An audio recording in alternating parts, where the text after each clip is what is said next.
It's time to bear down and beat the Bucks. The Philadelphia Phillies host the Pittsburgh Pirates coming up next. Hi again, everybody. I'm Larry Rose, and welcome to Phillies baseball tonight exclusively on Prism. The momentum generated by a sweep of the St. Louis Cardinals could all come crashing down if the Phillies don't get back that crispness that they had against St. Louis last night. A listless performance against the Pittsburgh Pirates, but tonight they face a left-handed pitcher that they hope to dominate. Randy Tomlin has not really pitched that well of late for the Pittsburgh Pirates. Against Danny Jackson, his ERA a bit deceiving. He was pounded into submission by San Francisco. Otherwise, he hasn't pitched bad baseball at all. And stay tuned, coming up next with their thoughts on tonight's game. Jay Johnstone, Chris Wheeler standing by at Veterans Stadium. Ad for a roommate brought a stranger into Allison's life. Someone Beautiful on you. who shares.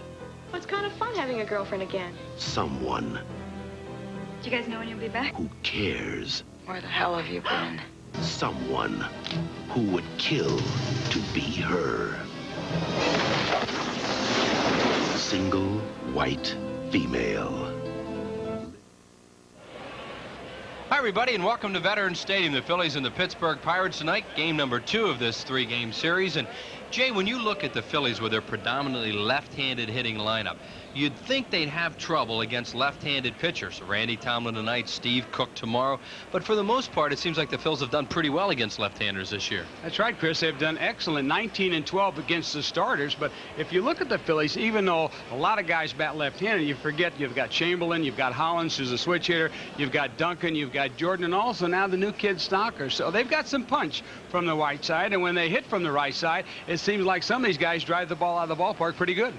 Well, the Phillies are going to face those couple of left-handers coming up. One of them tonight is Randy Tomlin, a little left-hander who made his major league debut here a few years ago and pitched a complete game against the Phillies, and he has been real tough on them since then. We'll be back with the starting lineups. That's coming up right after these messages.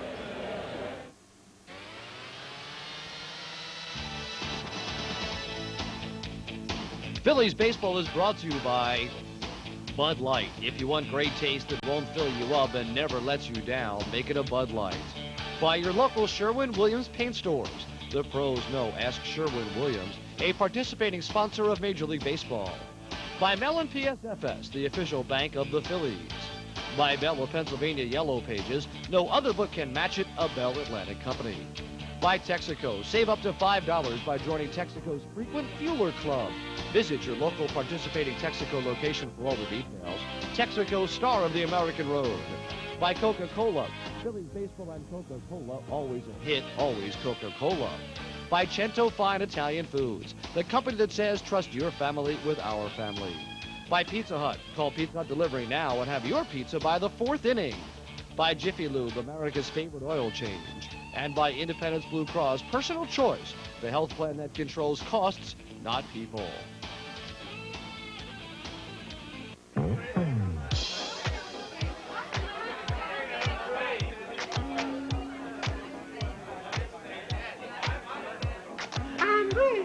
Bud Light, please. Tonight's ladies' night, and there's a special on Bud Light.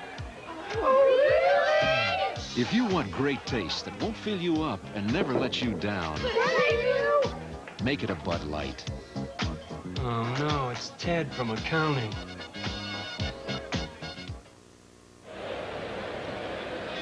And we are back at Veterans Stadium. Carlos Garcia leads it off. It'll be Garcia, Bell, and Young facing Danny Jackson.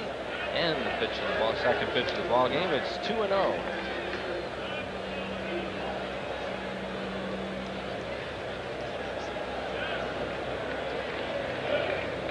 Danny Jackson's next pitch on the way to Garcia. Stocker's going to have to hurry on the run. Fields it, throws him out. Good play, Kevin Stocker, to start the ball game.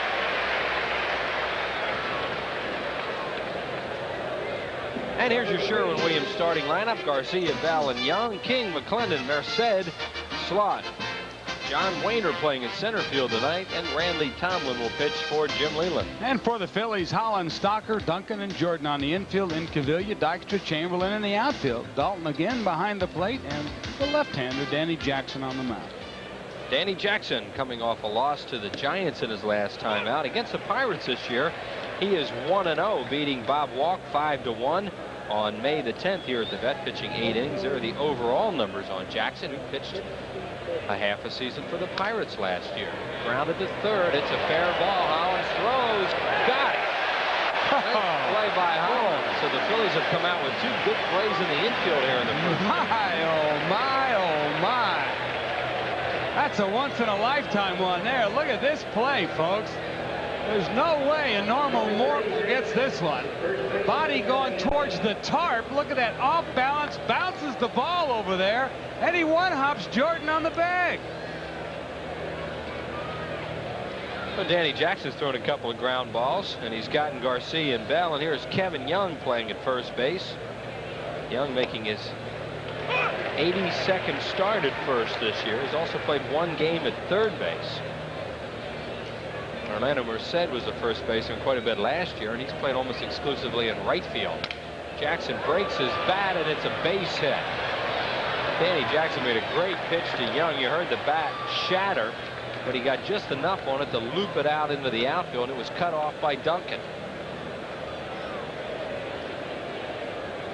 Here's what Chris is telling you. On the pitch that Jackson threw, you can see it looked like a slider inside. It was going out of the strike zone. And Young was lucky enough it didn't hit him on the fingers. Look at that. Duncan shags it before it gets to the outfield. Well, I've got some firewood for tomorrow. Jeff King, the batter, inside off Dalton's glove, and that'll be a pass ball on Darren Dalton, I would think. We'll see how they score it, but it looked catchable.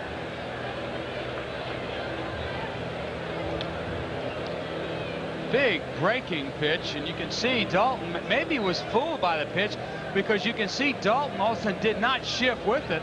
Maybe they had a cross in signs, but the ball went off Dalton's glove. It is a pass ball. Now they make it official. Pass ball on Dalton, and the count to King is 1-0. And it's high 2-0. Jeff King's been a hot hitter lately. He has 3 straight multi-hit games, 6 for his last 10. 116 hits for King this year is a career high for him, having his finest major league season. Certainly his most consistent, and good enough that they put him in the cleanup spot and left him there. Strike called on the outside corner. The home plate umpire tonight is the crew chief, Dana DeMuth. Jeff King's father, Jack, played with the Phillies in the Philadelphia organizations. We take a look at the umpires right there. Way back in 1953 and 1954. Well, at least they kept it in the state of Pennsylvania. 2 balls and a strike.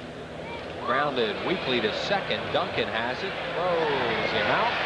And the Pirates are gone here in the first inning. No runs, a hit.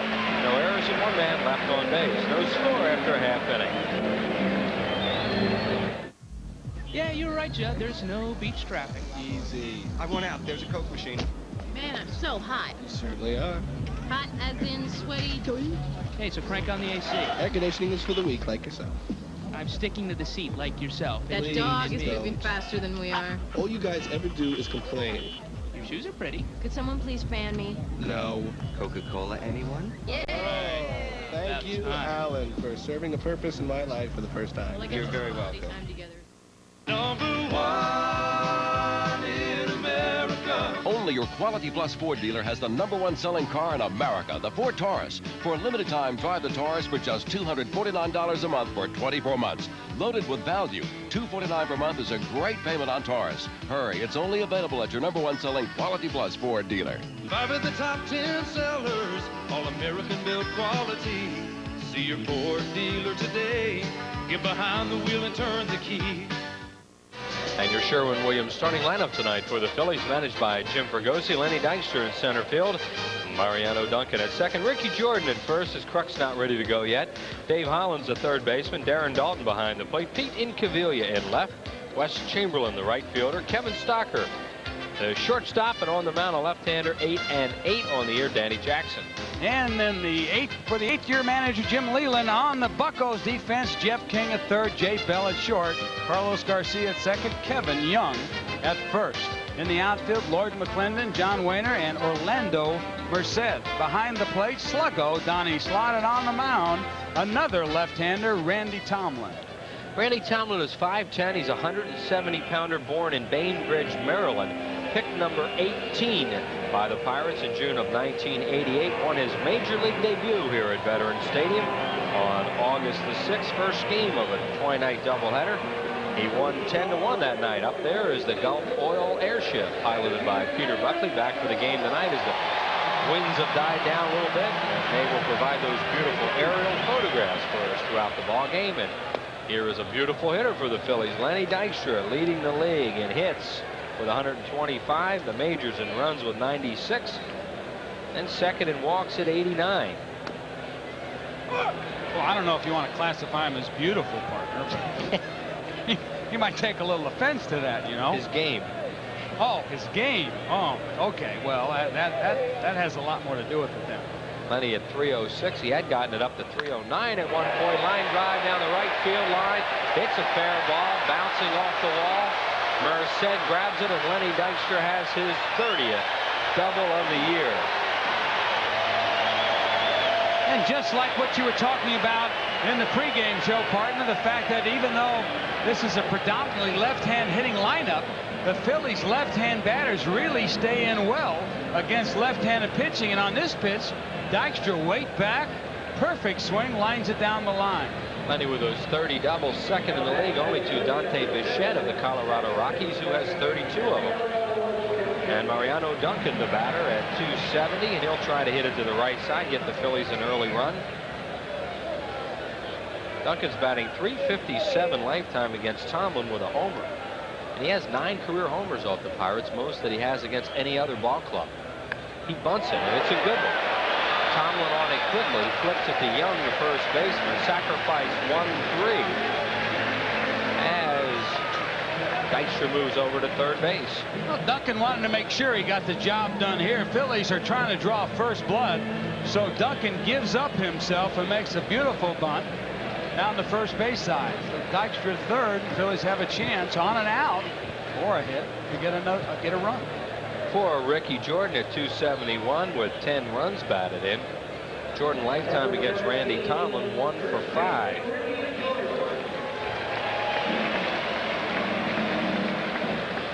Ricky with 8 hits in his last 16 at bats at a 500 clip, and he's making his 14th start of the year. John Kruk, as you saw if you watched the game last night, just didn't move at all when he tried to hit in the 9th inning. So Jim Fregosi said, no, you're not playing tonight. Bounces up there. Terrific play by Don Slaught. By the way, the infield all the way in for the Pirates, who are not about to concede a run here in the first inning. That's kind of a surprise, isn't it, to bring the infield in the first inning? But I guess Jim Leyland figures they haven't been scoring as Slaught, you see on that play right there, made a fine defensive play, keeping that ball from going to the backstop. Pitch to Ricky. Ground ball foul. Well, Tomlin is what we call kind of a funky left-hander. He's got a big slurve type pitch. The ball moves around a lot, and then he sinks the fastball away to right-handers. So he's got a lot of movement on his ball, but in his motion, his windup, he's 4-3 lifetime against the Phillies in 9 games with a 3.07 ERA. High chopper. If it stays fair, it's going to get a run in. It might be a hit. It is for Ricky.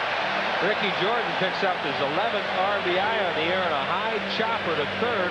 Dykstra scores yet another run, number 97, and the Phils lead it 1-0. Well, you'll take hits any way you can get them, and when Jordan hit that, he kind of said oh no to himself, and then he saw how high it bounced. All King could do was hold on to it. Jordan on at first base with 1 out, 1-0 Phillies. For Dave Hollins batting in the cleanup spot. Dave batting .320 from the right side, and .357 in his last 4 games with 5 runs batted in. Just 143 lifetime off Tomlin with a run batted in.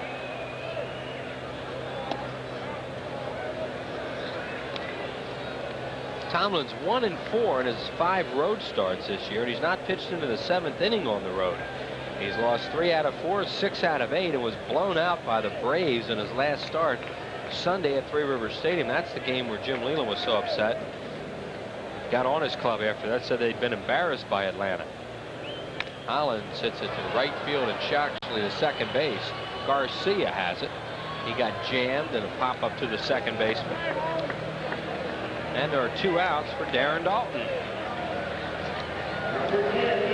Dalton second in the league in runs batted in, 78. Barry Bonds had a big game last night, knocking in 3 for San Francisco with a couple of homers. Bonds leads with 82. There's Lenny Dykstra, 97 runs scored. And it's July 31st. 2 more months to go for him. He's got a good chance to reach 100, doesn't he? Really? Quickly. You're looking for 150 the way he's going. Phillies, by the way, are 17-21 in games when he doesn't score a run. And we saw that happen here last night when he just didn't swing the bat very well. Well, he's trying to make up for it tonight. He doubled in the first inning and scored already. The ball's and a strike on Dalton. Tomlin, as Jay mentioned, is kind of funky, and I think what it is, he comes from the first base side. It looks like his body goes towards first, and then he comes sideways. It's very difficult for a left-hand batter to stay with him and pick up his pitch quickly. Dalton has a lifetime homer off him. He's 3 for 9. Fly ball, left center field. It's playable. Lloyd McClendon, the left fielder. Wayner, the center fielder. McClendon makes the play. The Phillies strike first with a run on 2 hits. No errors. They'll leave 1. 1-0 Phils, 2-1. If there's one thing a professional painter can say to a do-it-yourselfer, it's this. Don't do it yourself. Get some help. Ask Sherwin-Williams. The answer? Good paint, good price, and good advice. Guaranteed. I rely on these guys for almost everything. You know, a professional painting crew wouldn't even start a job until they got all the help they needed. You shouldn't either. The pros know. Ask Sherwin-Williams. When you fly in coach, are you comfortable? Or if somebody leans back, you should have to offer him a shave? We at TWA have a much better idea. We're giving you the most legroom of any major U.S. airline in domestic or European service. And we're even adding footrests on all our wide-body planes. So sit back, relax, or do something really revolutionary like cross your legs.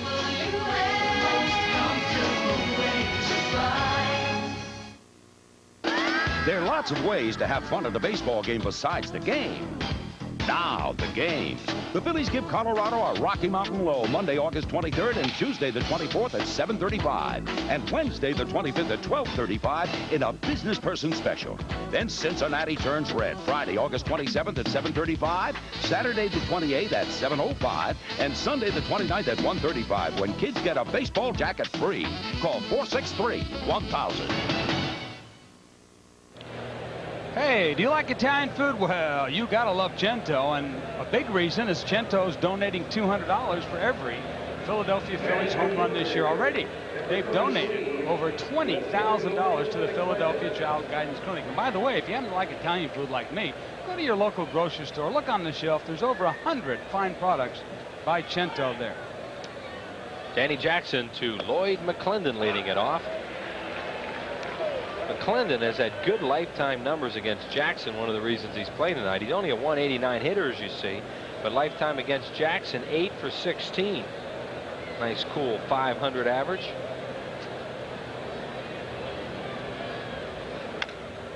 Down the line and right, fair or foul. It is a foul ball to the corner. McClendon's been a really valuable player for Pittsburgh over the last few years as Wes Chamberlain chases that down. He's making his 4th start tonight in left field. He's made 22 in right. McClendon, as I mentioned, a big part of these championship teams the Pirates have had. Well, it started all the way back in Little League because he was a member of the 1971 World Series Little League team. And by the way, went 5 for 5 with 5 home runs and 5 walks in that one. Out of Gary, Indiana. Little jammer, pop up. Jordan squeezes it, 1 out. That's a home run in that Little League park, isn't it? Danny Jackson's come out pitching the way he does, Jay, when he's effective, and that means he's on people's thumbs early. always a good sign for him. When Jackson has his problems is the fact that he doesn't get the ball on the corners. He gets too much of the plate. And you know what happens when a pitcher starts to get the ball over the center of the plate. Orlando Merced, third in the league with that .348 average. Now exclusively a left-handed batter as he proves batting off Danny Jackson, the left-hander. Merced's gone just 3 for 14, batting .214 in the 4 games since coming back after he missed 9 with a sore groin. So he's kind of playing his way back in. There goes another bat. Tough play for Hollins. He'll have to gun. Safe. Merced can really run, and he got out of the box. Had a lot of spin on it. Took Hollins longer to pick it up than he wanted, I think, and he doesn't get him. That's exactly what happened. Even though the Hollins is able to get to, watch the time he takes in having to throw. So he's got to set, and then he's got to take 2 steps. And by that time, the speedy Merced gets down there and just beats it out. So ball he has to somehow backhand if he's going to get anything on it, and he took it straight on and wasn't able to get much on the throw. So another broken bat, but a base hit for Orlando Merced. And here's Don Slott having a fine year as the regular catcher at .305. Foul left field side, now to play. Another big crowd here tonight. Doesn't look like as many as last night. Oh, she's okay.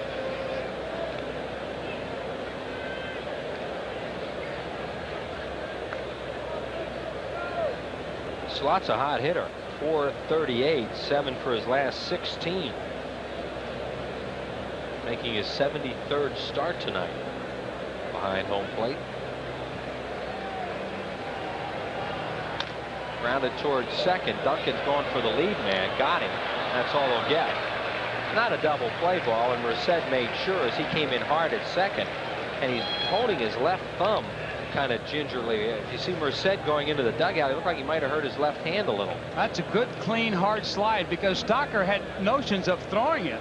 And Merced went right after him, and Stocker could not complete the play. So even though it didn't look like a double play ball, Stocker was going to throw, but Merced decided to change his mind a little bit. Looks like he's okay. That's the way Howard Johnson broke his thumb the other night. That's right. Sliding into second, putting that left hand down and jamming the thumb. John Wayner, jack of all trades. They have him in center field tonight. And the pitch is low, ball 1. Wayner, when he first came up, was a third baseman. And now they brought him back up the other day from Buffalo. And he's made 3 starts in center field. Tonight is 4th. 1 at third and 1 in left. Wayner hit .284 in 57 games with the Bisons. Up the middle, Stocker with a good range. Throws to first, got him. Stocker almost flipped that to second. Wasn't sure that Duncan was there and decided to get Wayner himself. No runs, 1 hit, no errors, and 1 left. 1-0 Phils. Bert sells balloons. Bob sells balloons. Bert sells wacky gifts. Bob sells wacky gifts. Bert delivers. Bob delivers. So if Bob's got everything Bert's got, why is Bert busy and Bob not? Now, do you suppose Bert's got a big color ad in the book 9 out of 10 people use? The genuine New Jersey Belle Yellow Pages. 9 out of 10 use it. No other book can match it. A Bell Atlantic company. To soar with eagles, be the best. To win the industry's highest awards for quality, commit to excellence. Provide superior quality products and have the strength to offer them at more than 12,500 locations nationwide. More than any other major brand. Discover for yourself the difference quality can make. Fly with the new superpower. When you work one job, grab a quick lunch, a quicker dinner, and move on to job number 2. How you gonna spell relief? That's a big relief you can feel because Rolaids absorbs 47 times its weight in excess stomach acid to stop heartburn fast. So for millions, there's only one way to spell 100% relief. Rolaids spells 100% relief.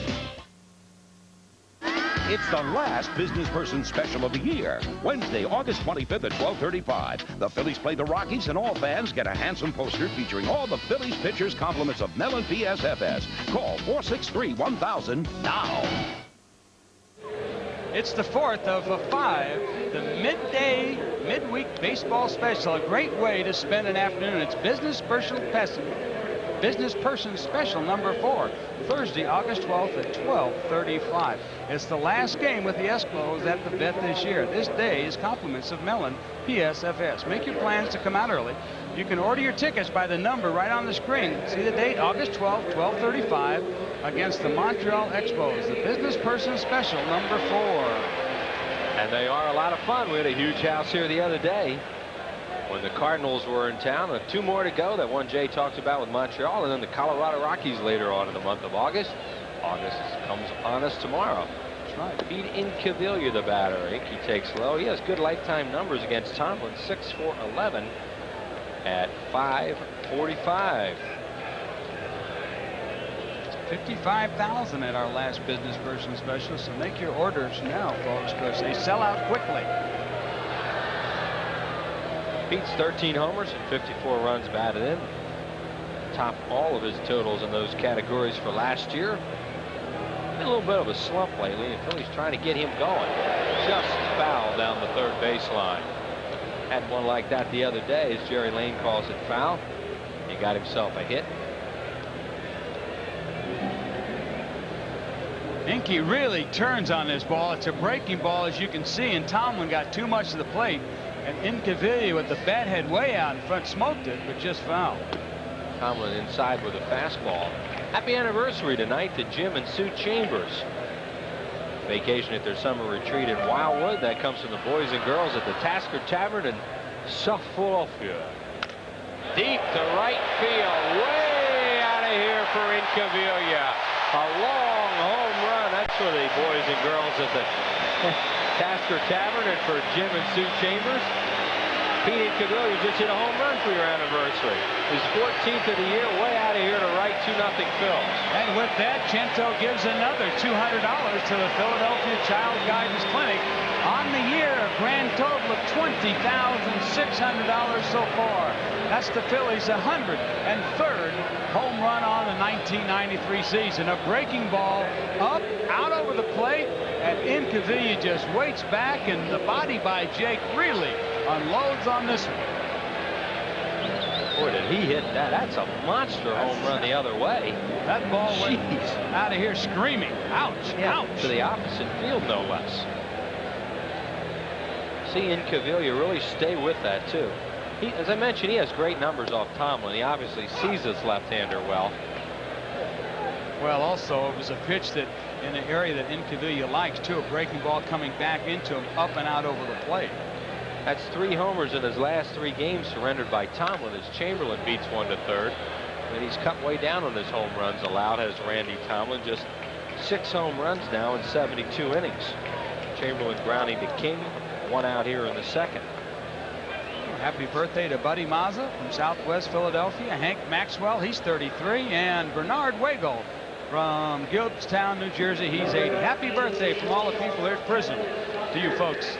Phillies have had good success with left-handers this year, as we talked about in the opening. One of the main reasons is Pete Incaviglia. So they, as I mentioned, they really need to get him going. He's starting to swing the bat a little bit better. Stocker, Kevin, 538 from the right side. Facing Randy Tomlin for the first time in his career. Ball 1. On deck is Danny Jackson, a right-handed batter. Talk about the home run ball, partner. The Bucks have given up 16 homers since the All-Star break to the opposition. That's a whole lot of home runs by the Bucks pitching staff. And they've only hit 4 themselves. Right. Ergo, they haven't been winning much. Inside, 3-0. Stocker with a good eye. You know, the more you see of this young kid, especially in the field, he's very fluid. He's very smooth. You like him more and more. You start to see him bat from the right side. He's got a good right field stroke. He's very polished for a young player. Will just get better and better as Kevin Stocker walks. First walk issued by Randy Tomlin, who has great control. Tomlin's allowed just 11 walks in 71 1/3 innings this year.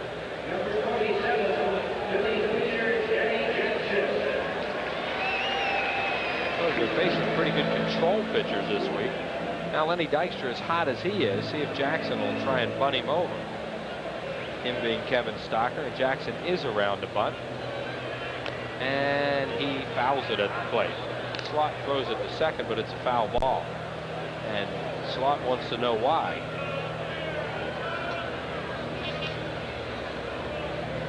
I think the big reason is because he caught the ball in foul territory.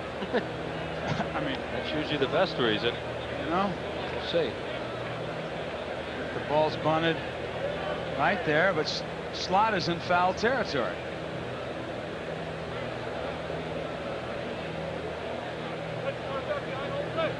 You do need to be in fair territory. Dana DeMuth you heard him on the crowd mic. He said he caught the ball behind home plate. Well, we can see that from here, so I don't know what the argument was. Get that good crowd mic again tonight.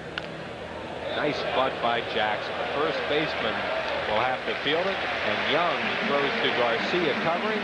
Perfect sacrifice, number 8 on the year for Jackson, and Stocker moves to second base. Nice bunt by Danny Jackson. As Chris said, his 8th sacrifice bunt on the year. Ben Rivera leads the team with 7. Schilling, or with 11. Schilling has 7. But that's a big part of pitching. On the hitting side, you've got to be able to sacrifice when the manager wants you, and Jackson does a job here. Lenny Dykstra had his 10-game hitting streak snapped last night, but he's hitting now 11 out of 12 at a plus 400 clip.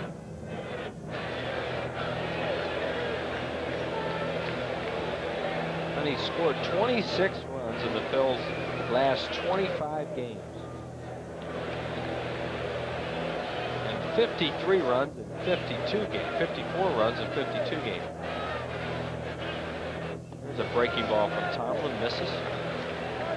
Tomlin lost 13-1 to Atlanta on Sunday. 2 1/3 innings, 9 hits, 7 runs, 5 of them earned. 1 walk and 1 strikeout.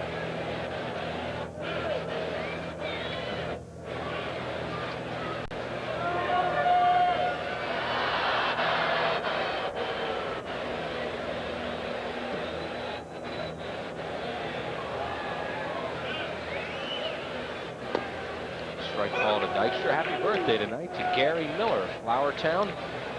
Got a nice letter from his wife Sue to wish him a happy birthday. He said Gary and his friend Nordy keep talking about going to Dream Week. We'll call 938-1200. That's all you guys have to do, and we'll see you at Dream Week. And happy birthday to you, Gary, and thanks for the letter, Sue.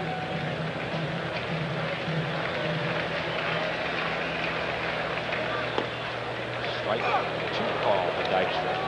A couple of breaking balls, or slurves if you want to call them that. And Tomlin comes back with a fastball on the outside part of the plate. Tomlin has a great changeup, but he throws it mostly to right-handed batters. And I don't know how much he's thrown it tonight, but it doesn't look like he's thrown as much as normal. 1 and 2 to Dykstra with Stocker leading off second, and fouls off that slurve into the dugout. Well, he's got a good breaking ball going tonight, so Slot is going with it. That's probably why you haven't seen very many changeup.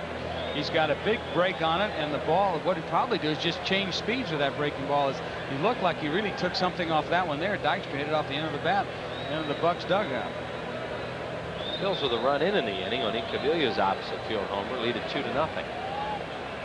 Dykstra swings and misses. Tomlin made a real good pitch on it and strikes him out. Strikeout number 1 for Randy Tomlin. 1 run, Incaviglia's home run, 1 hit, no errors, and 1 man left on base. As we look at that soccer game going on from the Gulf Oil airship, the Phillies lead it by a score of 2-0.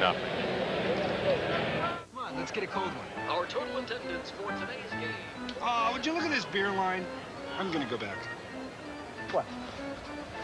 Foul ball? No, I'm not. Foul ball! Foul ball? Foul ball? Out of the way! I got it! If you want great taste that won't fill you up and never let you down, Make it 2 Bud Lights, please. make it a Bud Light. Hey, you got another ball? These balls have been specially painted with the 32-step process used to paint the Nissan Altima. It's a painstaking process usually associated with more expensive luxury sedans. But it gives the Altima added protection against chips, dings, nicks, and even the occasional scratch. Lease a Nissan Altima XE for $1,000 down and just $199 a month from now until August 3rd. It was for immigrants and their children and their dreams. It was for families, for new beginnings. And today, there's still just one reason why we always do our best. It's for you. Mellon PSFS. It's a really good-looking Phillies road jersey, free for kids 14 and under, compliments of Gatorade, when the Phillies play the Mets Sunday, August 15th at 1:35. Get a free new jersey when the Phillies play New York. Call 463-1000. As Randy Tomlin leads it off, we go to the third inning. Tomlin, Garcia, and Bell. Tomlin hits it hard. Hollins picks it up on one hop and throws him out after bobbling it. Hollins was way up at third, and that ball ate him up, but he kept it right in front of him, one away. I guess so. Tomlin on the year had been up 26 times, only 3 hits. But hit a rocket at Hollins that kind of surprised him. At least the ball bounced in front of him. He was able to pick it up on the hop. Watch this play. Boom, off his chest, picked it up on the hop, and then he quickly sidearms it over to Jordan. To the top of the order, and Carlos Garcia, who grounded out his first time up. Garcia's had pretty good success leading off games, batting at .382. Last night he led off with a hit, scored a run. They got him out tonight.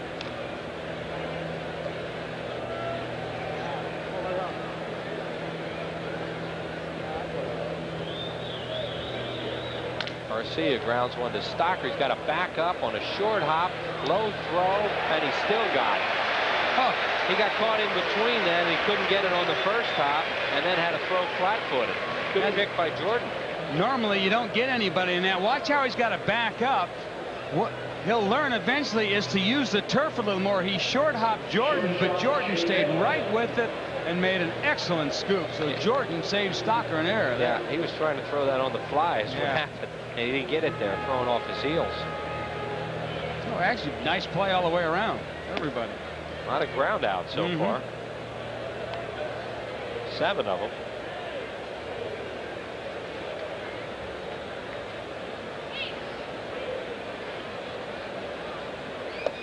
Happy 8th birthday tonight to Jacqueline Irving, the daughter of our stage manager Tony Irving and Larry Rosen's goddaughter. Happy birthday to you, Jacqueline.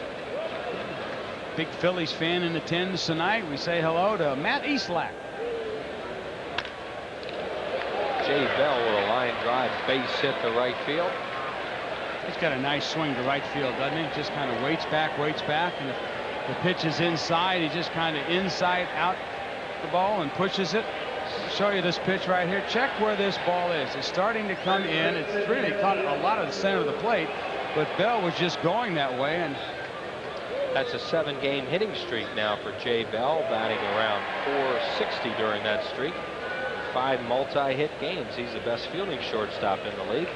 Kevin Young, the batter, he got a broken bat base hit to center with 2 outs his first time up, and fouls one off right side. We invite you to stay tuned after this half inning. Larry Rosen's feature with #1 draft choice Wayne Gomes, who we had up here in the booth with us the other night.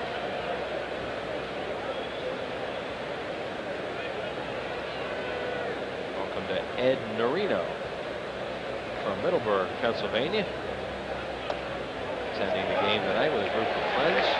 That is a strike. We got his note tonight on the front of a complainer incident report from the Philadelphia Police Department.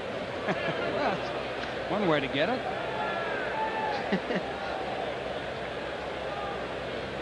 Well, at least the other side was blank and he wasn't in any trouble. Here's the 0-2. Young beats it foul over the Pirates dugout into the crowd. Danny Jackson really pitching inside early in this game. Those guys are happy. Yeah, good ball strike ratio so far for Jackson.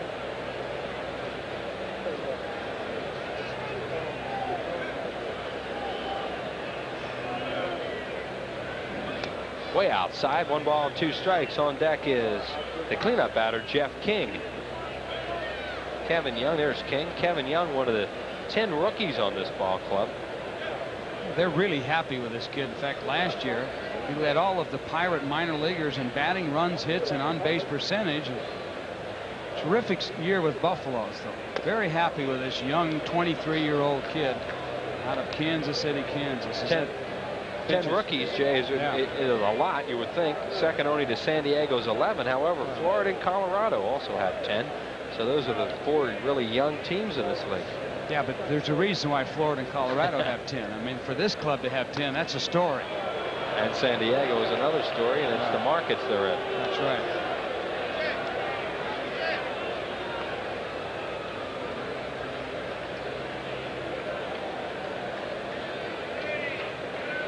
Three balls and 2 strikes. Jordan moves off Bell, and he'll be off on the pitch. And Young hits it to deep right center. Dykstra, a long run, still going back. Oh, what a catch by Lenny Dykstra.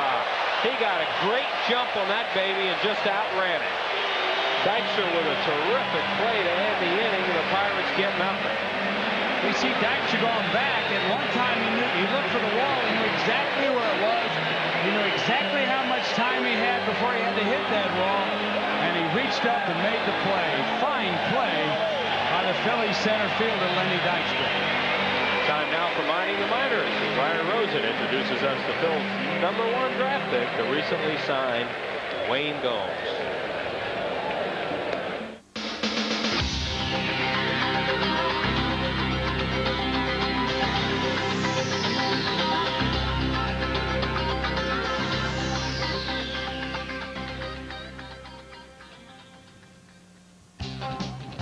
Call it one of the most unique opening acts in Veterans Stadium history. On the day the top draft choice Wayne Gomes signed with the Phillies, he led an impressive entourage into the bullpen, which he hopes to call home, to display his wares. They were all there, from the team president to the man he may someday replace. All were watching the 4th pick in the draft from Old Dominion University. Gomes became one of the first top picks to sign. Negotiations went relatively smoothly. That's because it's how he wanted it to be. I want to play. Money wasn't much of an issue. I just want to play baseball. You know, I can't talk about Dreifer or Rodriguez. I don't know what they're going to do. I think they want the big money and they haven't proven themselves. I feel I have to go prove myself now. I want to play. You know, I can't worry about what they do. He will play in rookie ball, then likely on to Class A Clearwater for the remainder of 1993. Then he assures he'll be in big league spring training next February. And hopefully, he says, back in this bullpen at Veterans Stadium by mid-season 1994. Here's a fabulous catch by Dykstra again in the top of the 3rd inning to save the Phillies a run. Look at that. Those outfielders love those padded walls, don't they? Remember Dykstra refracturing his collarbone in Cincinnati a couple years ago, and after that season they decided to pad the walls in Cincinnati. Breaking ball to Mariano Duncan. Duncan sacrificed his first time up to move Dykstra to 3rd, where he scored on Jordan's infield hit to give the Phillies a 1-0 lead. They lead it now 2-0 after Incaviglia's homer. Duncan takes it inside, ball 1, 1-1.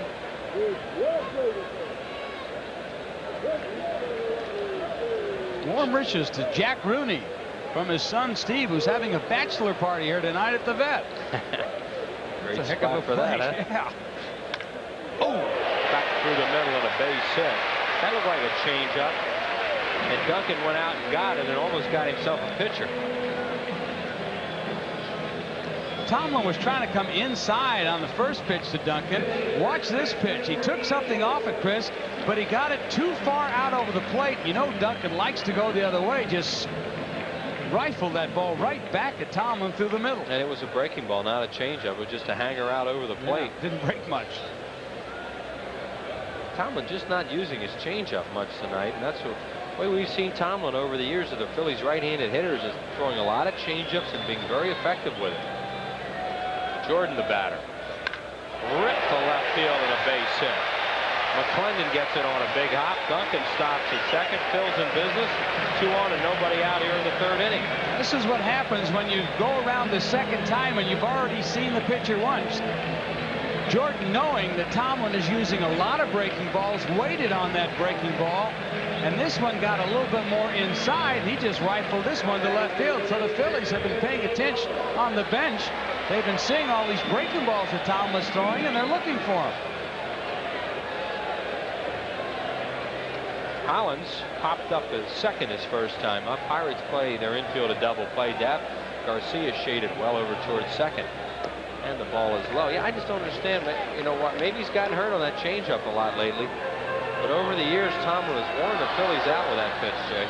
Well, the catcher's got to call it. I mean, or Tomlin can shake him off. But or maybe he's having, maybe he's having trouble with it. He might be having trouble getting it down. Yeah.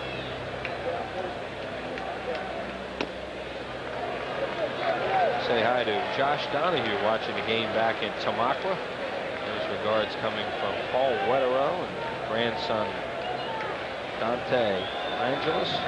We have another big crowd here tonight. The ceremonial 2 million fan came into the ballpark tonight. He was Michael Payton of Westchester. Payton's a social studies teacher, coach of soccer and track at Westchester East High School. He's the guest of the Phillies in the mayor's box adjacent to the first base dugout tonight.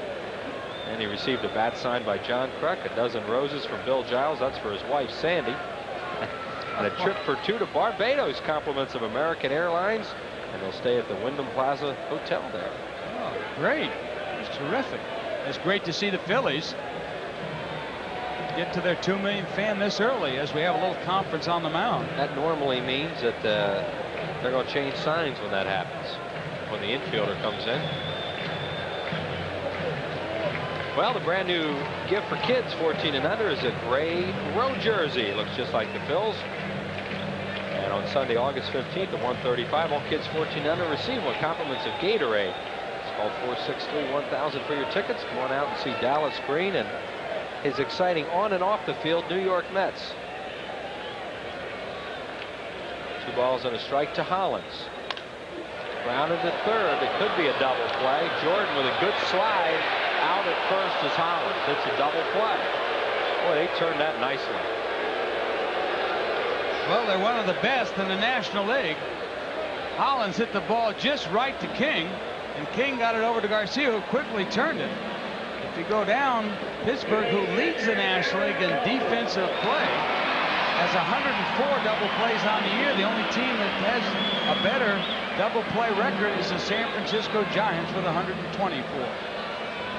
So 2 outs now and a man on third base for Darren Dalton, who hit a fly ball to left his first time up. Dalton with 78 runs batted in, second only to Barry Bonds. Takes it inside. That pitch he threw to Hollins might have been a changeup because it was off speed and Hollins kind of jumped at it and hit it on the end of the bat.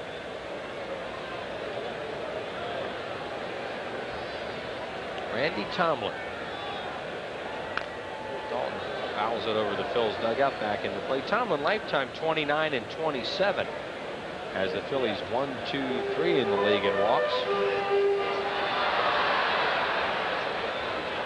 Coming into the game, Tomlin was 74 hits in 70 innings, and he's given up 5 hits here in 2 2/3.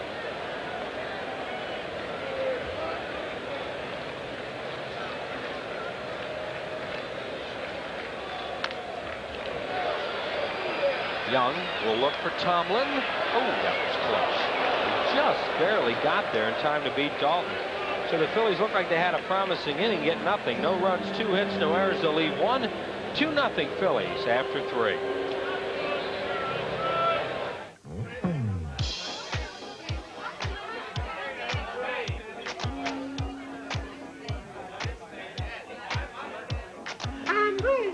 Bud Light, please. Tonight's ladies' night, and there's a special on Bud Light. Oh, really? If you want great taste that won't fill you up and never let you down, make it a Bud Light. Oh, no, it's Ted from accounting. What if someone were to design a car about the size of a Ford Taurus outside, but with more room for people than Taurus or Toyota Camry inside? Someone did. What if someone were to design a car with safety features Taurus and Camry don't give you, like both driver and passenger side airbags standard, or an available integrated child safety seat? Someone did. And what if a prestigious magazine were to name this car Automobile of the Year? One of them did. Dodge Intrepid. This changes everything.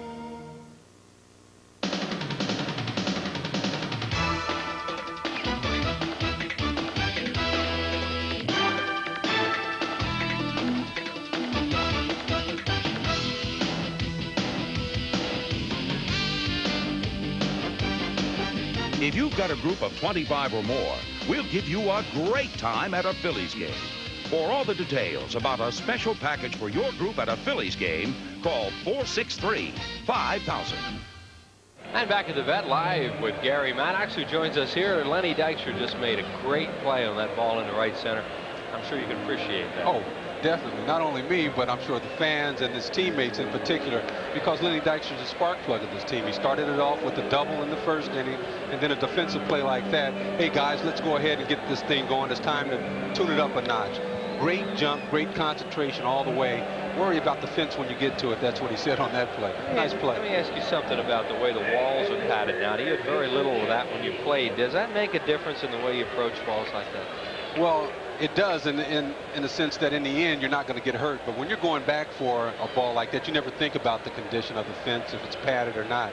But once you hit it, you're glad that it is. I think the person most responsible for padding or talked the most about it was Jeff Cooper when I played. You know, I was always around the wall, and he was always, we'd go out to the tracks in different ballparks and say, look at this, the big spikes that are sticking out of the wall, or no give here. I think it's great to have that out there. Well, it seems so elementary. I mean, it makes a lot of sense. There he is. The Phillies' excellent trainer, Jeff Cooper. 1 ball with no strikes on Jeff King. King, McClendon, Merced, 4, 5, 6 hitters to face Danny Jackson in the 4th inning. Jackson and the Phillies with a 2-0 lead. Jackson last year was 8-13 overall, but with the Pirates, after they acquired him for Steve Buechele, he went 4-4 in 15 starts with a 3.36 earned run average. And he walks King. Walk number 1 issued by Jackson.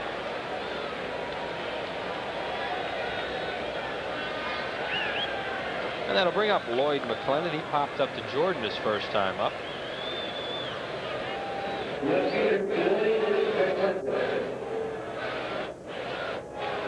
Kind of the .261 lifetime hitter against the Phillies. He's always hit the ball pretty well against this club.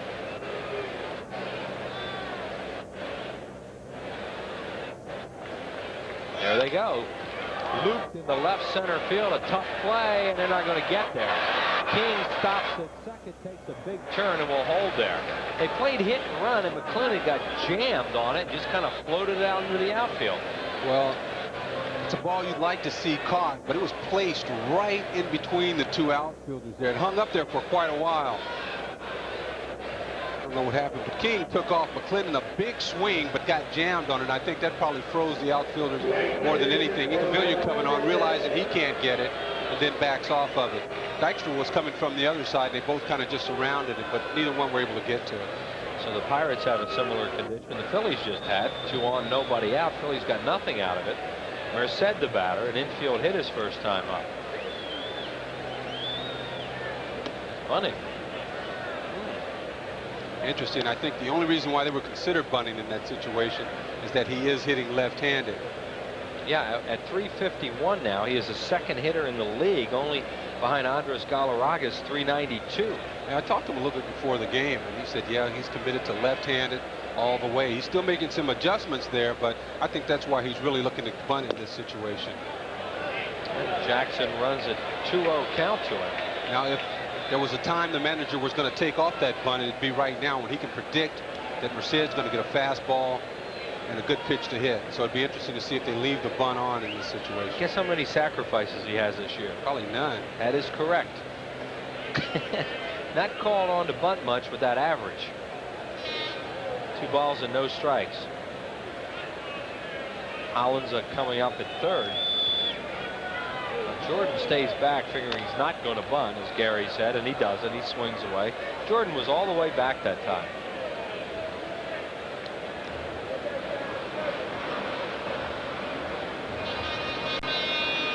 course, their philosophy on that is, as Donnelly goes through the signs, that they'll give Danny Jackson that part of the field, bring Hollins in from third, just in case he does bunt, and keep the first baseman back.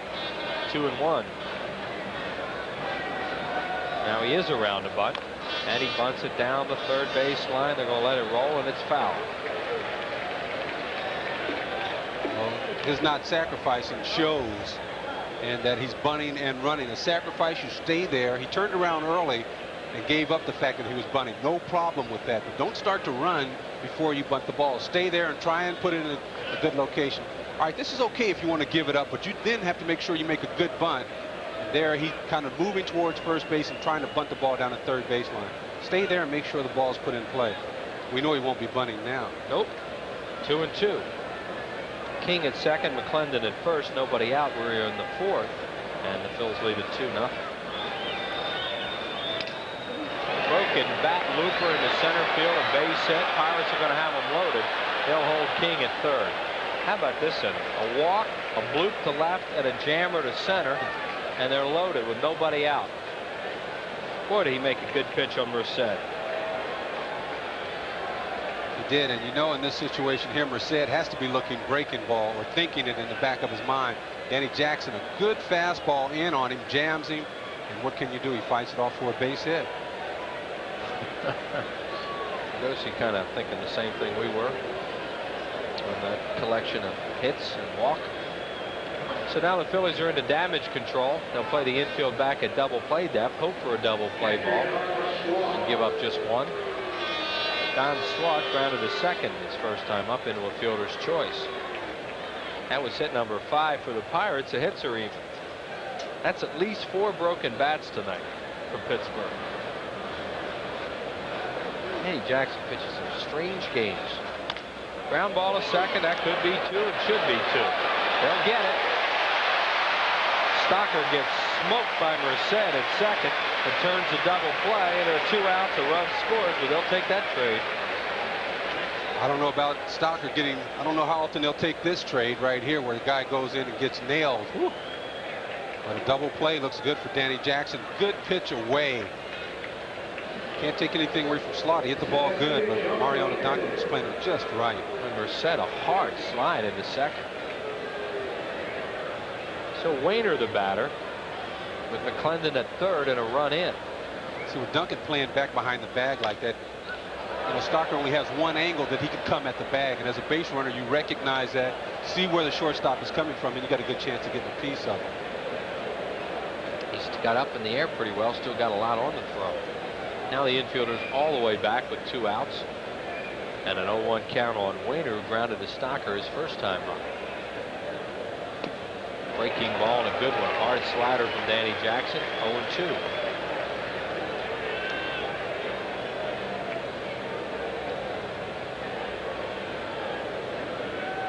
Ben Rivera and Kim Baptiste looking on from the Phillies dugout. Clinton a big lead off third. Jackson works from the windup. And another foul ball.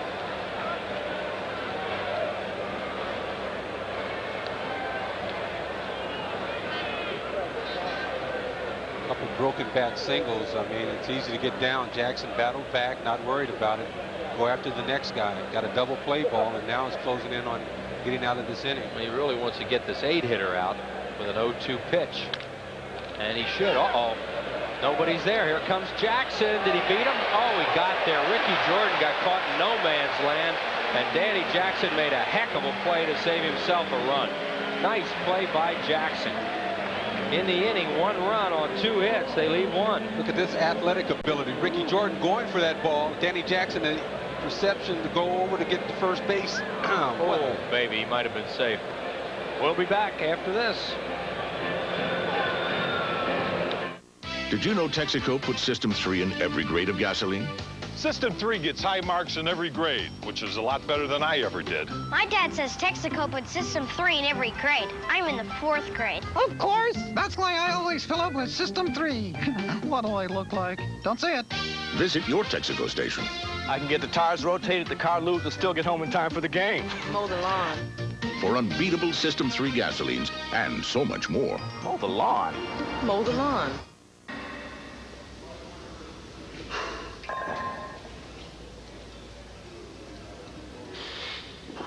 The other day, these guys came to me and said, Kirby, how'd you like to be in a cross-training commercial for Nike? You wear the shoes, right? We could come film your workout. So I say to them, let me get this straight. You want to make a 3-hour commercial?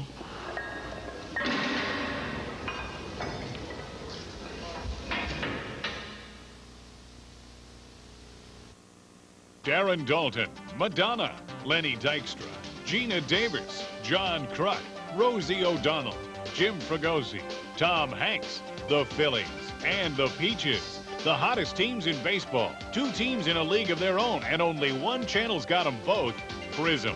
Whether it's at the vet or on the silver screen, it's the most exciting baseball action of the summer. From your baseball crazy friends at Prism, the only place to be for the summer of '93. Here's a play that ended the last inning. John Wayner, the batter, with McClendon on third base. You see him hit the ball to the right side. You see Ricky Jordan. The one thing you can't simulate as an extra man is your defensive abilities. And you'll see Jackson coming over making a good play. It looked like they got him at first base. Yep. But Ricky Jordan not getting a chance to get out there and play much on defense. Made a play right there where he probably shouldn't have gone after that ball. As you said, a very athletic play by Danny Jackson as we see him in the dugout, and Incaviglia leads it off. Pete Homer to right center his first time up, and what a blast that was. Not going to see many get out the other way that fast too often. Number 14 for Incaviglia. It's funny, I was in the radio booth earlier with Richie Ashburn's grandson, Christian, his oldest grandson. He said Incaviglia is going deep tonight. Is that right? Sure enough. Who did, the grandson or Whitey? Yeah, the grandson. No. I saw him walk by just a few minutes ago and told him, I said, you were right. I think he fouls it off. I'd like to send birthday wishes along to Darrell Eckert, his 55th birthday. President of Breckert Industries of Palmyra, Pennsylvania, in Penthouse Suites. We got a note from your executives, Dave Yinks and Don Gibson, up there in Suite 161. So happy birthday to you, Darrell. To right field again. Merced, a long run off his glove. Incaviglia going around first. He's going around second, and he'll be on third. We'll see how he scores. Merced should have caught it. Well, that's 2 nights in a row. The Phillies have gotten help from the right fielder of the Pittsburgh Pirates. This time a ball surely should have been caught by Merced. He's over there and just reaches up. Usually something like that happens, Chris, because the player runs on his heels. And every time your heels hit the ground, that ball just kind of dances a little bit. And I think that's pretty much what happened to Merced on that play. And they score a 3-base error on Orlando Merced. Wes Chamberlain, the batter, the infield is in.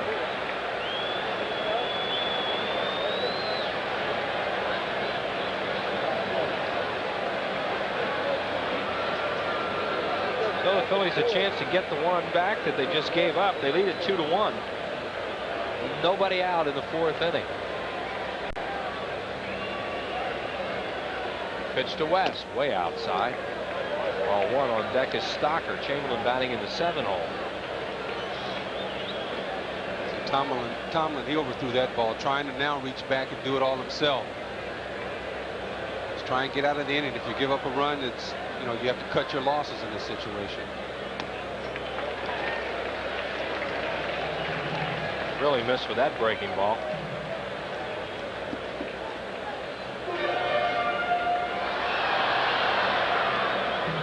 So Chamberlain sitting there ahead in the count, 2-0. Good spot for a hitter. Patient hitter. Yes. No chance he's going to chase that one. It chased him. 3-0. Looks down at Larry Bowa to see whether or not he has a green light.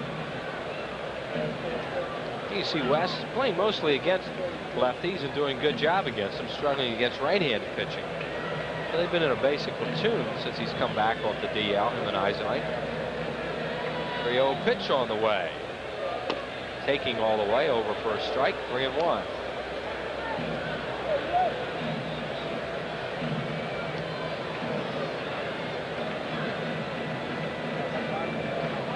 Pete Incaviglia, the runner at third base, nobody out.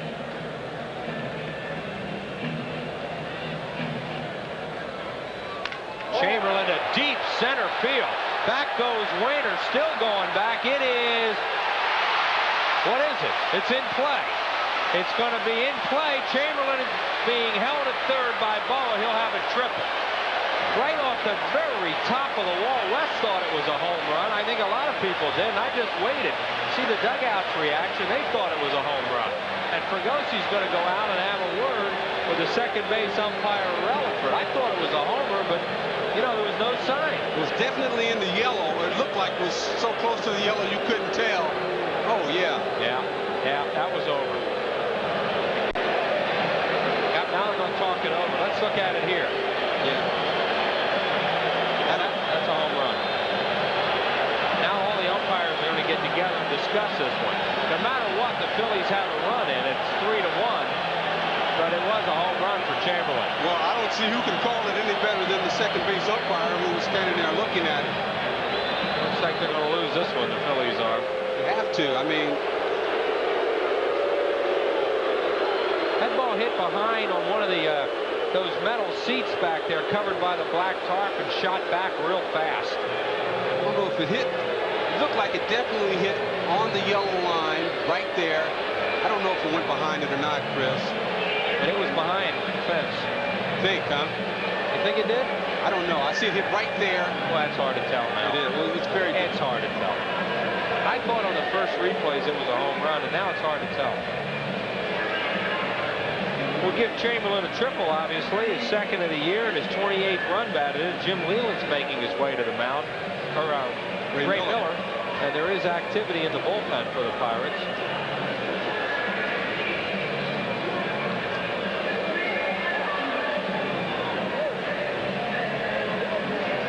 Well, kids, if you love the Fanatic, Prism wants to give you the chance to be the Fanatic special pal at the August 14th Phils-Mets game. You can spend the fifth inning with the big green guy and watch the rest of the game in some really excellent seats. If you're 6 to 12 years old and you want to be the Fanatics pal, just send a postcard to the address on your screen. But hurry, the deadline for contest entries is next week. Right-hander Mark Petkivzik. Petkivzik is warming up in the bullpen. There he is. Mark Petkivzik. And once again, the infield all the way in as the Phillies have picked up a run and lead it 3-1 and looking for more. Breaking ball from Tomlin misses. I can definitely understand an umpire having trouble with a play like that. I was in a situation where an umpire called a home run, a ground rule double that bounced a home. Ken Brett hit that. Well, that was tough. I mean, we're replaying it over and over, and it could have hit on the line and just come back. Grounded towards third. It's a foul ball. When you were playing out there, did you ever see any balls hit like that off the seats and come back real quick? Yeah, definitely off the seats. No, I mean the ones that are behind the black tarp. I mean, that's really what makes me wonder if it went out. It looked like the ball hit the top of the fence and didn't have enough time to go back, hit the seats, and come back. That's why I'm questioning it, but I couldn't tell just with the naked eye whether or not it hit behind there first. I think the more replays we saw, the more it looked like it didn't go out. Stocker, a line drive to right. It's a base hit. Chamberlain will score. Kevin Stocker with his 6th RBI of the year, and the Phils lead it 4-1 here in the fourth.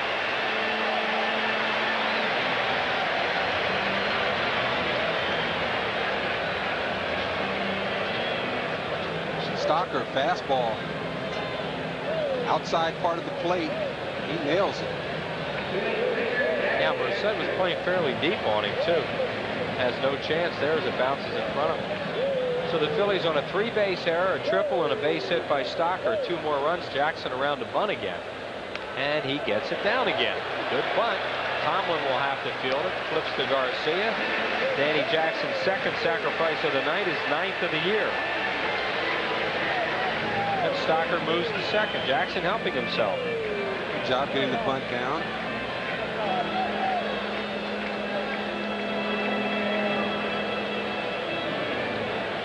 That'll bring up Dykstra. Lenny's double scored, struck out 1 for 2, batting at .307.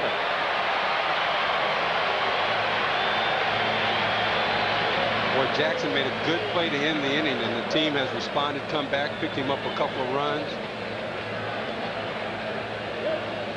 Johnny Podvis. Get a kick out of watching him with his pitchers. Whoa! They put a play on there. I think Stocker thought Tomlin was going to bluff it, and then all of a sudden the ball was on the way. Tomlin's very good at getting runners off first base. He has a good move over there. Yeah, but the idea is to not let him get on first. Yeah, he is struggling. Dykstra pull off. He can really get left-handers to pull off with that slow breaking ball. They're the most runs by any Phillies player in a season. Wow. Chuck Klein doing it in 1930 with 158. Chuck Klein in the Hall of Fame. And Lenny Dykstra right now has 97. Would he do it twice in 1930? Yeah. Yeah. I thought he did it twice, but well, we better wait. We're told it's 1932 that he did it the second time. 1930 and 32. The major league record, I think it's something like 177 by the Bambino. Wow. That's unbelievable. 177 runs from a guy who you didn't think had a whole lot of leggers. Probably got a whole lot of intentional walks. Had a whole lot of homers. There they go, faking the play to second. Now Tomlin will step off. Stocker getting a good lead off second, so Jay Bell keeps coming in behind him. Sitting has had the crowd on their feet. Phillies with some exciting plays, including what's called a triple off the top of the wall by West Chamberlain. Dykstra's really having a lot of trouble staying in against Tomlin, and most left-handed hitters do. Interesting enough, though, Dykstra in his first at-bat was able to hang in on a breaking ball and nailed it to right field. The last two at-bats, though, he seems to have just that problem you mentioned, Chris, keeping that front shoulder in. We're being told the modern-day record is Babe Ruth. Before 1900, sliding Billy Hamilton at 190-something. That doesn't count before 1900. They had different rules. I don't care. Yeah.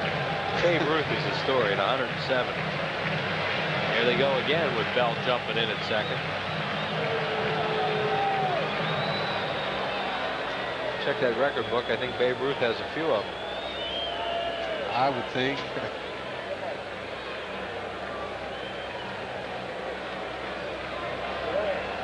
1-2 to Dykstra. Here's the pitch.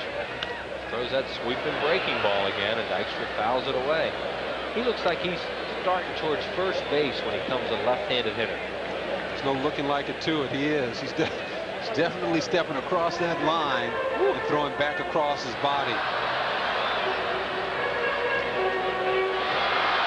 All breaking balls at Dykstra. I mean, fastball has to be a pitch he's not looking for. He struck him out last time with a fastball in the outside corner. Perfect pitch. As Lenny swung at it and missed. Sitting out there now. Yep, they're out there again. That was a fastball and a late swing and a foul. As you say, Gary, he's going to have a tough time getting a good swing and a fastball. He can't be looking for one. Lenny just up there protecting right now against Tomlin. And that is so important. I mean, that's such an asset for Lenny to be able to protect like that, because with his speed, you know, all he has to do is get the ball down. And just by protecting, he has the knack of hitting that ball in the left field for a single. Better than anyone I've seen. Now he stays off one there, 2-2. Good eye by Dykstra. Tomlin has walked one and struck out one. Phillies have 2 runs in this inning, one of them unearned on the error by Orlando Merced in right field.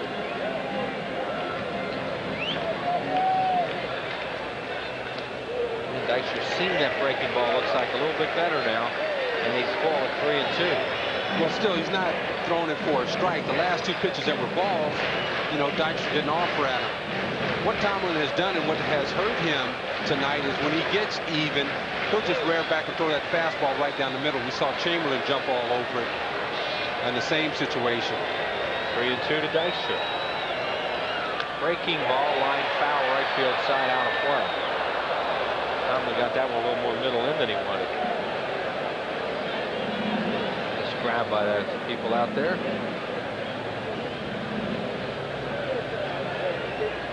Lenny Dykstra now with 126 hits, tops in the league. Came in as the league leader tonight ahead of Greg Jeffries of St. Louis. After after a very slow April for Lenny. Look as he come on. Boy, he really is. He's turned into a star. That's a bolt to right center field. Extra bases. Stocker walks home. Dykstra to second. He'll have another double. Phillies lead it 5-1 on a double to right center field by the blazing Lenny Dykstra. I mean, we saw Lenny Dykstra come over here from the New York Mets, and he's blossomed into a star. No question about it. It's just a fine piece of hitting right here. Fastball. He finally gets one down the heart of the plate. And here comes Jim Leland to make a pitching change as we see that ball go to the alley. Last night, after the game, Leland said the reason the Pirates beat the Phillies was because that guy was 0 for 4. Well, he said that. He also said some other things. How about before the game? He said, no, I don't think we have a chance of beating these guys. I don't think they'll let down. They're too good a ball club. You know, you say all the right things that you know the other team wants to hear. A major league team is looking for something to get them pumped up. That's why when you saw St. Louis come to town, everybody dug out the old articles about who said what about, you know, the other guy, just to get themselves pumped up. Leland knows better than to get into that type of war with the Phillies. There's a Gulf Oil airship floating over the vet, watching the Phillies score a lot of runs. What a beautiful sight that is, and so is the score. And we'll be back right after this. Yeah, how far away do you think I can get in 72 hours?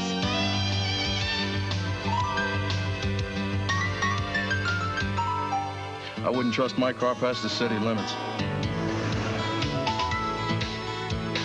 For the way you travel today more than ever, the Smart Money is on budget.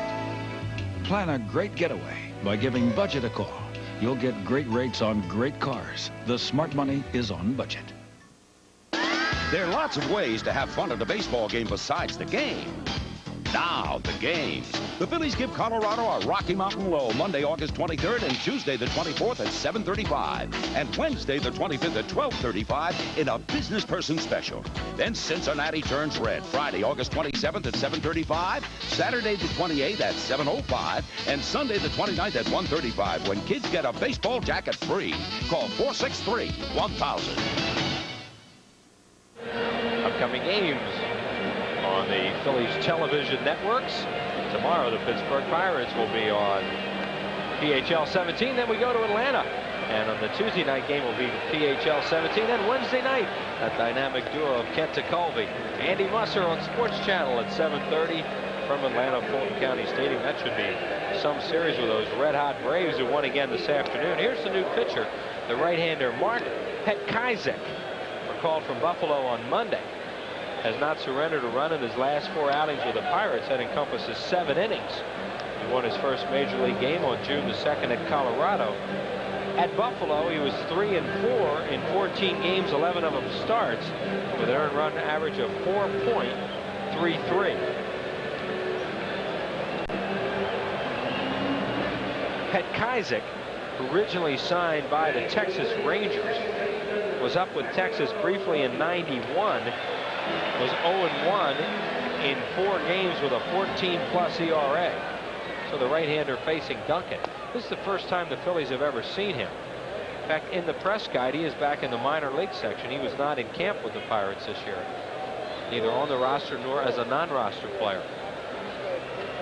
So Randy Tomlin blown out early again. Went just 2 1/3 in his last start. 3 1/3 tonight. A move to second. Dykstra back. Dykstra now just 1 double behind Dante Bichette for the league lead.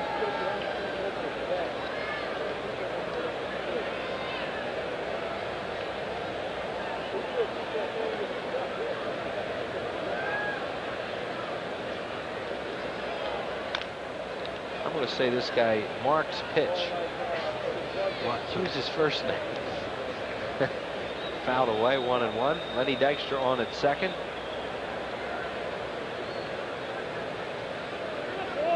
Petkizek, born in Beaumont, Texas, makes his home in Beaumont. Went to the University of Texas. 6 foot, 195 pounder. I don't think you're saying his name right. Yeah, I am. I got it right here. I asked before the game, believe me. check that out. Yeah, man. How's that look? All right. It looks okay, but Thank I don't you. think you're saying it. No, I asked him. I asked the Pirate guys. When's he hit? Do they hit for him soon? Oh, yeah, he's the first hitter coming up. And they have activity in their bullpen, do the Buccos. Get that Marple Newtown's J. Oh, Lenny Dykstra was going to go and back to second. And almost got it.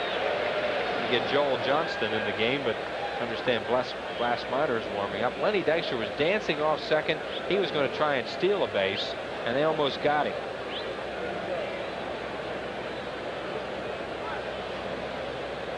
There is the right-hander Blas Minor.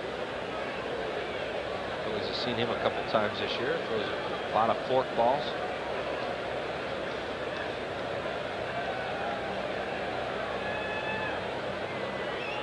Hedkizek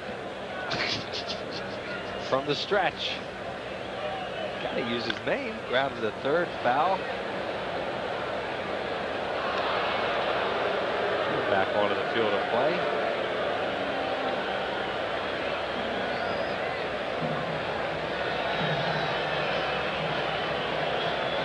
Why don't you go ask your idol, Harry Callis, how to pronounce it? You know who probably would have an interesting pronunciation of that name? Richie. His whiteness. Yeah.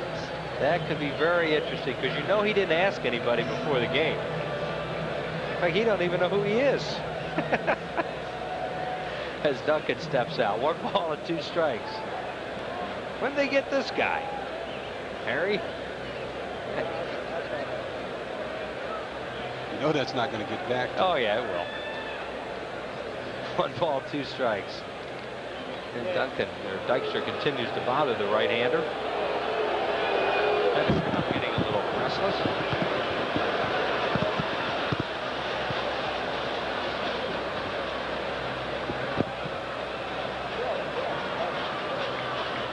The count is 1-2 on Duncan, and it's low, ball 2. Phillies with 3 runs in the inning, and they lead it 5-1. Dykstra with 2 doubles tonight, leads off second. The RBI for Lenny is 34.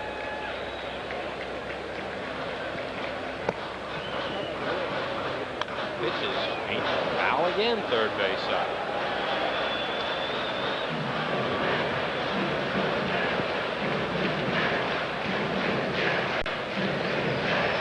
Oh, that little guy will never forget this night, huh? Man, what a kick. Look at the other kids looking at him like, oh, he got that. We didn't. Look at them looking. 2-2.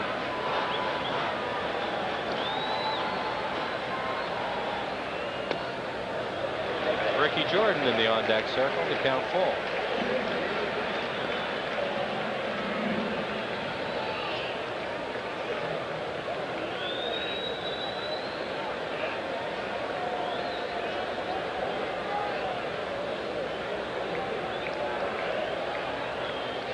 Stretched by Hedkizek, and the pitch has struck him out. Duncan swings and misses, so Hedkizek strikes out the first batter he faces, and that is the second out of the inning, and Ricky Jordan the batter. A lot of movement on this pitch. I think Duncan thought 3-2 he was going to get a straight ball. Looked straight coming out of the pitcher's hand, then went down at the last second. Nice movement on that pitch. Looked like he had some funny spin going down. 2-for-2 Ricky Jordan tonight with an infield hit and a run batted in and a single to left field.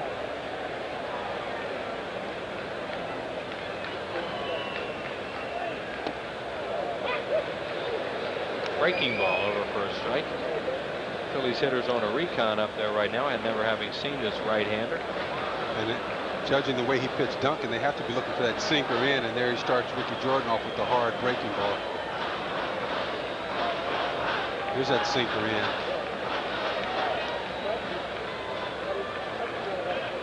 Oh, watch those puppies, man. Throw those sinkers in there, you can get hurt. You could almost feel that hit you, couldn't you? I tell you, you know, when the ball comes in like that, what you have a tendency to do is swing over the top of it and foul it straight down.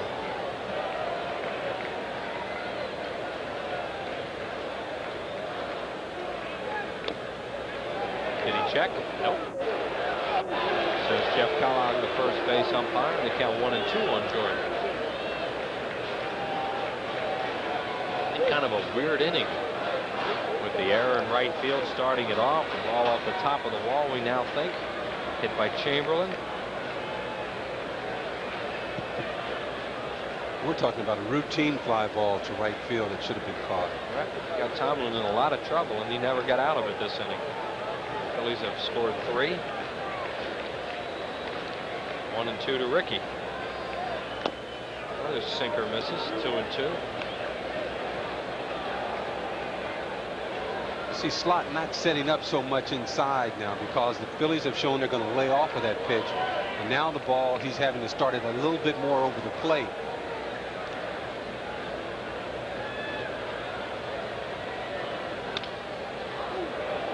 The two right-handed hitters are pulling a lot of balls foul.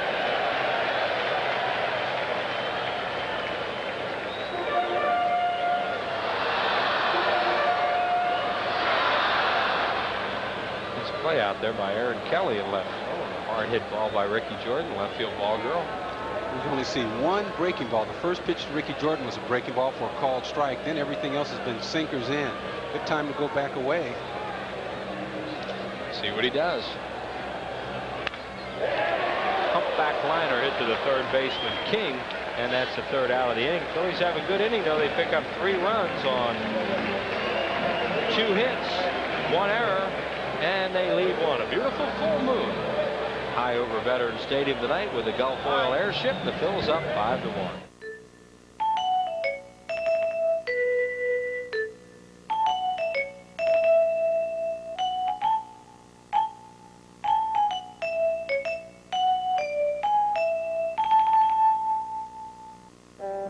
Now the Pennsylvania Lottery has 2 drawings every week for the Cash 5 lump sum jackpot. So every week, I want to go this way. 2 people can hit Cash 5. All the cash, all at once. When you win the Pennsylvania Lottery's Cash 5, you'll get all the cash all at once in one lump sum. It's a lot, but you can handle it.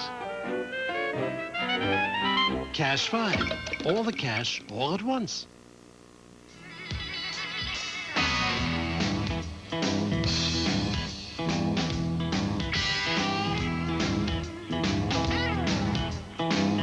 Son of a gun protected. Nothing works better on your car's leather, vinyl, and rubber. It can turn just about anything into a great-looking car. Nice car. What, this pile of junk? Give it the gun with Son of a Gun. Son of a Gun and one-step tire care. Now available at Pep Boys. We're gonna have to bail. What about the Bud Light? No time. There's only one left. You take it. I'll never forget you. If you want great taste that won't fill you up and never let you down, make it a Bud Light. Not so fast. Yes. And back here at Veterans Stadium from the Gulf Oil airship, piloted by Peter Buckley, 197 feet long, powered by a couple of Rolls-Royce Continental engines. And happy birthday refrains throughout Veterans Stadium. And it's that guy's birthday, not Jeff Cooper, not Terry Mulholland, but Johnny Vuk. Happy birthday, Vuk, number, well, it says 46. I don't know. What do you think, Gary? I hate to be hanging since he was 46. You never know it from looking at it. You're the only one I ever seen make Vuk laugh, actually. I know. He's all business once the game starts, that's for sure. And he's not a whole lot of laughs off when the game's over, either. What a good baseball man he is. So we just wanted to wish him a special happy birthday tonight. And here comes Lonnie Smith, former #1 pick of the Phillies back in the 70s.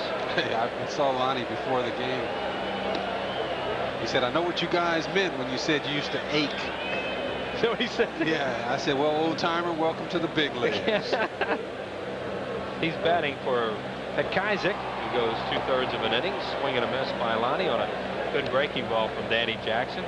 One thing Lonnie has, or I should say 5 things Lonnie has: 3 championship rings and 2 National League championship rings. Yeah, he's a winner. No doubt about that. This year better for him in Pittsburgh. Said he's getting a chance to play. He's happy to be around. Would like to win one more championship, he said. I said, no kidding. Lonnie checks. Still is basically the same style he had when he first came up. Stands up near the plate, up in the box, holds that front arm out, kind of just fights the ball off. You know, I spent a lot of time with Lonnie when he first came up, and he's doing the same thing now with younger players. And you know, it's good to see guys grow up and they feel that they have something to offer someone else and are not afraid to feel threatened by the other person or anything.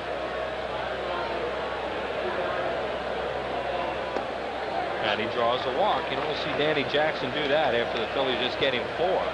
Come out and walk the leadoff man, but he does walk Lonnie Smith, and out of the top of the order, Carlos Garcia.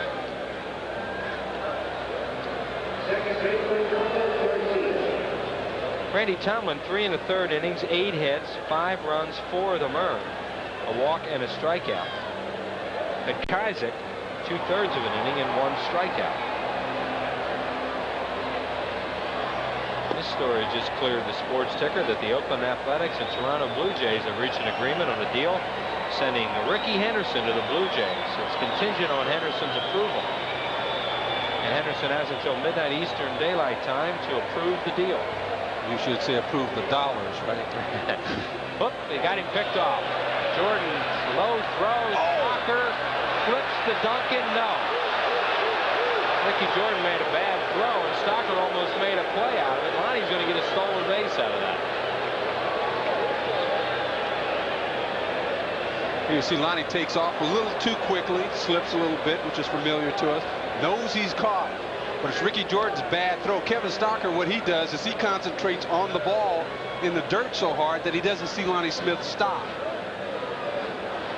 Watch it, Kevin. But then he tries to flip back to Duncan, who's going towards the bag, and they have no chance. Well, you get the Calliope out for that. That was a circus play. And the count's 1-0. And they certainly should have had Lonnie, who, with his club down by 4 runs, got himself picked off as he left too soon. Comes Dave Otto, the big tall left-hander, will be the new pitcher for Pittsburgh.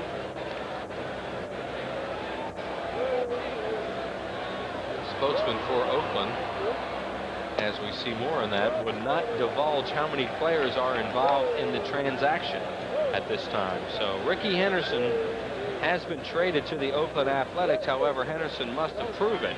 Has been traded from Oakland to Toronto, and we'll see.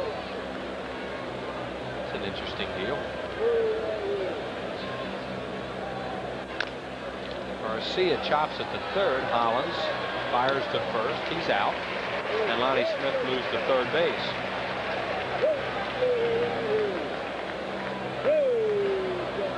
There is activity in baseball as far as deals go. Tim Belcher was traded today to Chicago for Cincinnati. After tonight, midnight tonight, you have to get waivers on a player to move him. And it can be a little harder to move a player. Up until midnight, waivers are not required to make a deal. So you may see some more before the evening ends. Think the Phillies will make any? I have no idea. Oh, you're kidding me. Don't. Strike to Jay Bell. Oh, you go straight to the source with that to get your information. I know you do. What's going on? I have not seen Lee Thomas tonight. I know he's here, and I have not spoken with the man. No balls and 1 strike. Little looping base hit to center field, so Danny Jackson with the leadoff walk and the misplay in the infield. Pirates wind up with a run on Jay Bell's second hit of the game and his 34th RBI of the year, and it's 5-2 in favor of the Phillies. Well, safe to say the Pirates gave the Phillies at least 1 run, and the Phillies in turn give the Pirates 1 back, because they sure should have had Lonnie Smith in that rundown at second base. Jay Bell, another multi-hit game for Bell.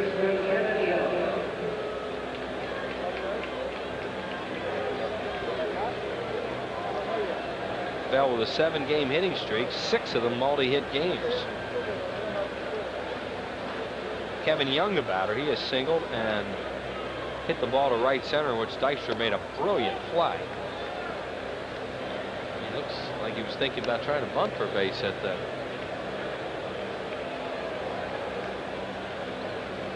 Atlanta won today 4-3 at the Dome. Ron Gant hit number 25, as did Fred McGriff. The Braves are very hot. Phillies will face them on Tuesday night in Atlanta. Chop towards short. Stocker on really a hurt. big hop, and he got him. Good play. I mean, by the time Stocker gets to that ball, you wonder if he's going to have a chance. And that quick release, man, I mean, he gets rid of that ball in a hurry. Watch, it's a hot in and out, and something on the throw. You like him, don't you? Oh, yeah, he's real smooth. Yeah, so do his teammates. And the Pirates with another runner in scoring position, the person of Jay Bell. For Jeff King, he has grounded out, walked, and scored a run.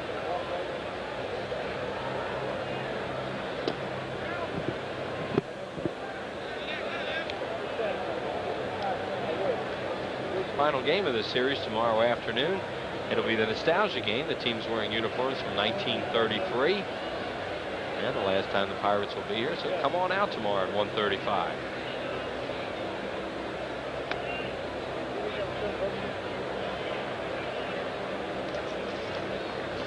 Phillies passing the 2 million mark in attendance tonight. King, a good fastball hitter. Got to be careful. 2-0 the count in a fastball hitting situation for him. And he got one. Stocker quickly to his left. Throws him out. Kevin Stocker makes the play, and the Pirates will get one in the inning. 1 run on 1 hit, no errors, and they'll leave one. Phils lead it by 3. Completing the rear axle assembly diagram set using a 9-inch gripping wrench. Tighten the C-diagram set and secure the frame extenders to the housing mount. Congratulations, you built a tricycle. While the simplest things can be made complex, the challenge is making the complex simple. And that's what we do at Bell Atlantic Mobile, with straight answers, clear explanations, and with no assembly required. Bell Atlantic Mobile, advanced technology and people who make it mean something. From 1600 Pennsylvania Avenue to right here in Pennsylvania, people are searching for new choices in healthcare. The costs are strangling me. Which inspired Independence Blue Cross and Pennsylvania Blue Shield to create the new personal choice. Seems like you always have to give something up. A health plan that gives people the benefits of an HMO. No one has the right to tell me what doctor I can see. Without asking them to give up their freedom. Personal choice, the health plan that controls costs, not people. My store is my life. I've given it everything. To me, there's nothing else like it. At Nationwide Insurance, we believe that every business is different. Each one has its own needs. You have to... They've helped me with my home and car insurance, so I knew we could develop a plan to protect my business. The last thing Bob needs to worry about is insurance. That's my job. Nationwide is on your side. By Nationwide Insurance. Nationwide is on your side. Your Nationwide agent in Warminster is Stephen Hain. And as we look down from the blimp at the vet, looking very nice there with the lights on as darkness has descended here in South Philadelphia, and a big crowd on hand, and changes for the Pirates. Lonnie Smith stays in and plays left field. Lloyd McClendon moves from left to right. Merced will come in from right field to play first base. And the new pitcher, the third of the ball game, is the left-hander Dave Otto. There are the numbers on Otto. He had a start against the Phillies earlier in the year. He's made 17 relief appearances. 1-1 with a 5.24 ERA and 29 games out of the bullpen in his career, formerly with the Cleveland Indians.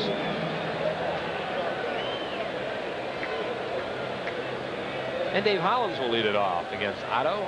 Pitches outside.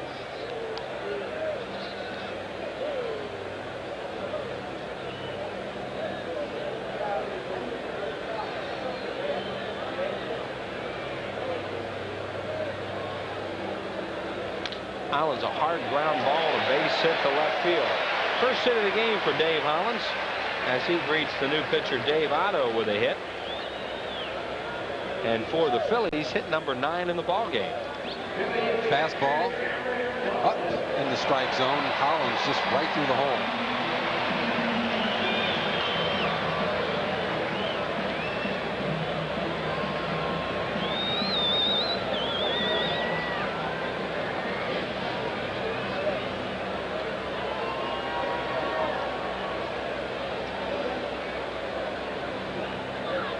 Otto's pitch to Dalton is high, ball 1. Darren is 0 for 2, fly to left, grounded to the pitcher. First baseman covering. Otto's a big guy, as you can see, 6'7", 210-pounder. Born in Chicago, now lives in Elk Grove, Illinois, a suburb of Chicago. Here's a blimp shot of a ground ball to first. Pretty neat. Like that, huh? I'm glad to be sitting here, to be honest with you, but I thought that was a pretty neat looking shot. But those things that just float around up there like that. Like some about that big blimp? engines on them. That little blimp that crashed in a building in New York. I guess that was one you could do with the string now. I think we were supposed to use that one. Only it didn't make it. It wound up in Manhattan. A little lower than expected.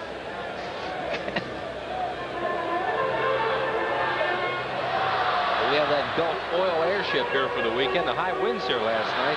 Couldn't use it. Had it for the day game on Thursday. We thank them for coming back tonight.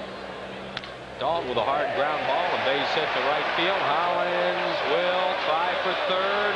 Here's the throw. He's in there. What a good base runner he is. You know, and what Hollins determined when he got to second base, and it was his call all the way because the ball was hit so hard. I think he left first base so good, hit second base in stride, and decided, hey, I can make it. See the ball hit right there in front of him. Darren Dalton taking that fastball, but you see Hollins take a peek right there, and he hit second base in stride, did not let up. Clendon not a good thrower necessarily, and he gets into third. Well, I think so aggressive. Well, one thing we've noticed about the Pirate outfielders is how deep they play, and I'm sure the Phillies brass has noticed that and said, hey, anything on the ground, let's take the extra base. Pete Incaviglia certainly appreciates that base running by Hollins, gives him a chance at an RBI. He's homered and lived on a 3-base error by Merced, who was in right field at the time. And the ball is low and inside. Phillies with a chance for more here. They lead it 5-2 in the 5th inning. Now, these power hitters in a situation like this, they're going to get that RBI. They're not going to take a walk. They're going to do something to get this RBI, whether you swing a pitch out of the strike zone or not. Get it in.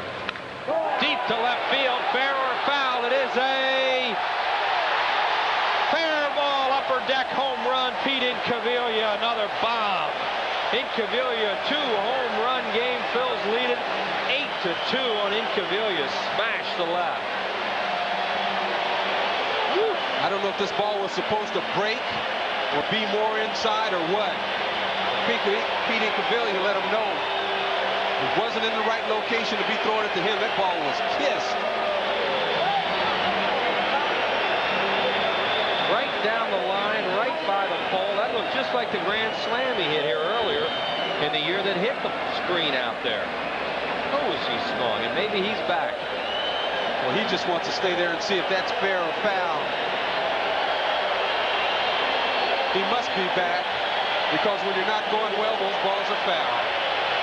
A home run down the line into the upper deck and a home run to right center tonight. And here's Chamberlain. And West just missed a homer his last time up. And by the way, Chento has just donated another $200 to the Child Guidance Center for that home run hit by Pete Incaviglia. And what a blast that was. Chamberlain pops it up right side. Merced over near the stands and runs out of room.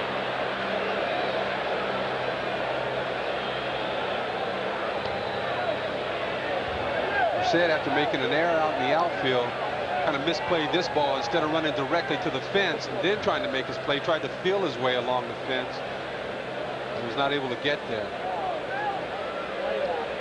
That's where the ball landed. Right in someone's cup. Look at him. There's the baseball. Well, it landed a lot further over than that. That's where those people are sitting. They were wiping stuff off of them as if they knocked a cup of beer out of someone's hand. It probably bounced over to him. Cavilla standing there at home plate wondered whether it was fair or foul. He knew it was long enough, that's for sure. Fastball to Chamberlain. Well, it's fun to see Cavilla come out of it. He was in a 1 for 36 funk. Got a couple of hits here the other night, and now has hit 2 bombs in this game. He's hit 2 of the longest home runs in 2 ballparks this year, at Busch Stadium and at Shea.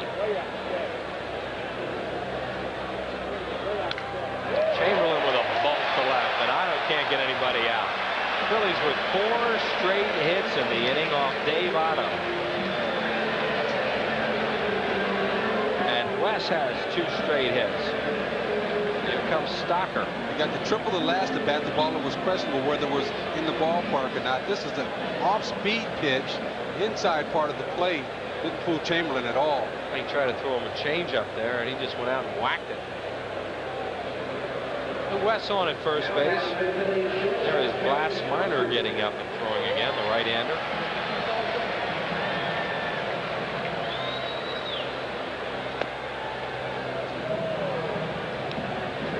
Looked like he got fooled on that. What he had was a mental lapse. Looking for one thing and swung at another pitch anyway. A strange swing at that one. Phillies with 2 consecutive 3-run innings, lead at 8-2. 1-1. Kevin tonight has walked, singled, scored a run, and knocked in his 6th run of the year.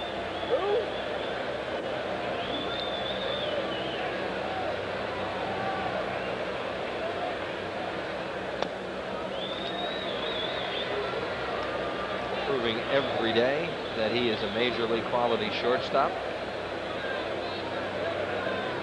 Phillies really have to have him back after he was on the shelf for about 8 days with a sore ankle. 2-1 to him. Broken bat, base hit to right field, loops in front of Merced, and the Phillies can't do anything wrong in this inning.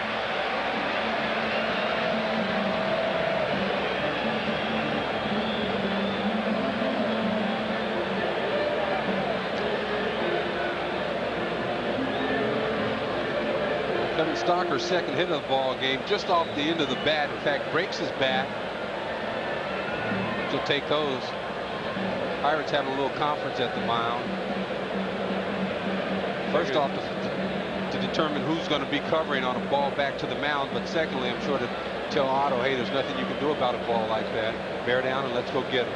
Oh, yeah, I mean, they're hitting him hard, hitting him soft in this inning. Everything the Phillies hit is a base hit. Or more in Cavilla's case, an upper deck homer. Danny Jackson has sacrificed twice tonight, and he'll be looking for number 3 here. And he gets it down again. Another terrific bunt by Jackson. Otto wheels, throws him out. Jackson's 0 for 0 tonight with 3 sacrifices. Oh, but how good is it to see Danny Jackson have a laugher for once? And it got him a lot of runs tonight. Danny Jackson now all of a sudden has 10 sacrifices on the year. Ben Rivera has 11 to lead the club. One of the top in the league. Coming back from the West Coast trip after Danny Jackson pitched the game in San Francisco, he and I both parked our cars at the airport. We get off the charter, walk up through the terminal, and we're locked in. We can't get back to the field, to the runway, because the door's shut behind us, and we're trapped for 20 minutes inside the terminal. The Philadelphia airport. Great way to end that trip, huh? Teicher, the ball gets away from slot. Chamberlain will walk home. Phillies have another run. Lead at 9-2, and Stocker's at third base. Looked like he got crossed up, Gary. Well, it looks like Otto is shaking his head at the plate as if to say, I crossed you up. Oh, yeah, he definitely got crossed up. He was looking for a fastball to be on the inside part of the plate. You could see at the last second how he reached for the ball. Wes Chamberlain high-stepping in the home plate. Stepping over the mask, the bat. Watch how he reaches for the ball with his glove. Slot, see how he hesitated trying to turn his glove at the last second. He takes a look back at Otto as he runs down the wild pitch. 1 ball and no strikes to Dykstra as Wes Chamberlain's in the dugout scoring another run. Lenny loops one to left. That's a base hit. He has 3 hits. Stocker scores, and the Phillies are blowing the Pirates away 10-2. Dykstra with another RBI, his 35th of the year. Let's check his average. It could be a season high, and here comes Leland.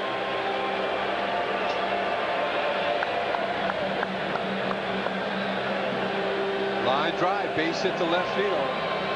That's the way we would normally see Lenny Dykstra hit the ball to left field, not the fly balls he hit last night. Well, the Phillies were in a strange game last night. They just didn't play very well. Pirates made a lot of good plays. And a little bit of a lull last night, but they're coming out smoking in this one as Blas Minor comes into the game, the 4th pitcher used by Jim Leland. And we'll be back with more on Blas Minor after this. When you work one job, grab a quick lunch, a quicker dinner, and move on to job number 2, how you gonna spell relief? That's a big relief you can feel, because Rolaids absorbs 47 times its weight in excess stomach acid to stop heartburn fast. So for millions, there's only one way to spell 100% relief. Rolaids spells 100% relief. Now, reports of the legendary two-footed object have been growing. Anything? Nothing. Must be big. Even Chet's seen it. We're getting something. Coming over the hill, Sarge. Hit the lights, boys! Bigfoot! Bigfoot Pizza, the legendary value from Pizza Hut. With 2 square feet and a tasty new crust you can't get anywhere else. All for $10.99. Okay, folks, let's break it up. Bigfoot Pizza, the biggest pizza you can get delivered. Well, the next homestand will have the Montreal Expos here. They think they can still catch the Phillies. They're 9.5 out at game time today. They'll be here on the 10th, 11th, and 12th. The business person special will be on the 12th.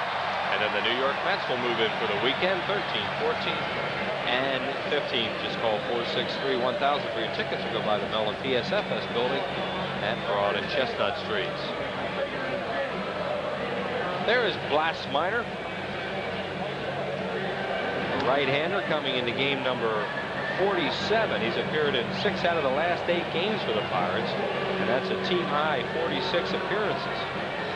17 shy of John Smiley's club record for a rookie set in 1987.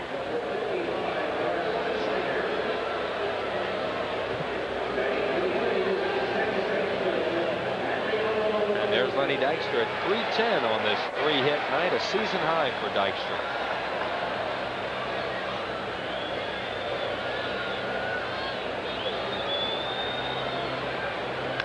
Duncan rips at the deep center. Waiter going back. He has room. Grabs it. And that's the 2nd out of the inning. Dave Otto gave up 5 hits in 1/3 of an inning. At this point, charged with 5 runs. Dykstra still his responsibility. And the Phillies have broken the game open. Lead at 10-2 with a 5-run 5th. They have 14 hits in the game.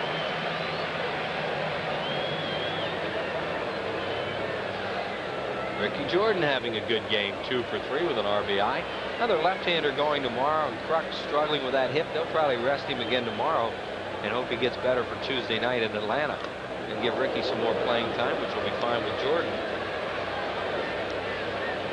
Steve Cook's going to pitch tomorrow, the only pitcher to pitch a complete game against the Phillies this year, who have yet to also be shut out in a long time.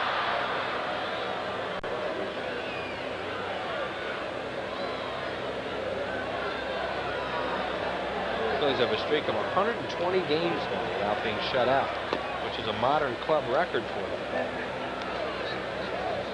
The longest in baseball since the 86-87 Cardinals won 145 games without being whitewashed.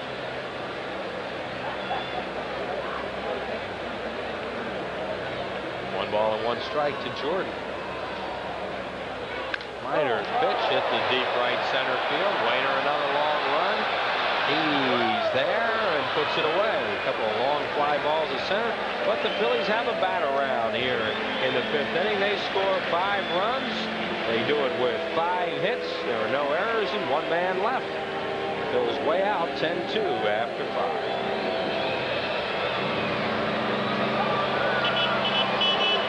5. Where to find the Mountain Man. A mountain man can often be found on the trail of adventure in search of remote watering holes or weathering harsh climates. Most often, however, you'll find the mountain man wherever you find smooth bush beer or easy drinking bush light. So, head for the mountains and find yourself in the wide, open world of the mountain man.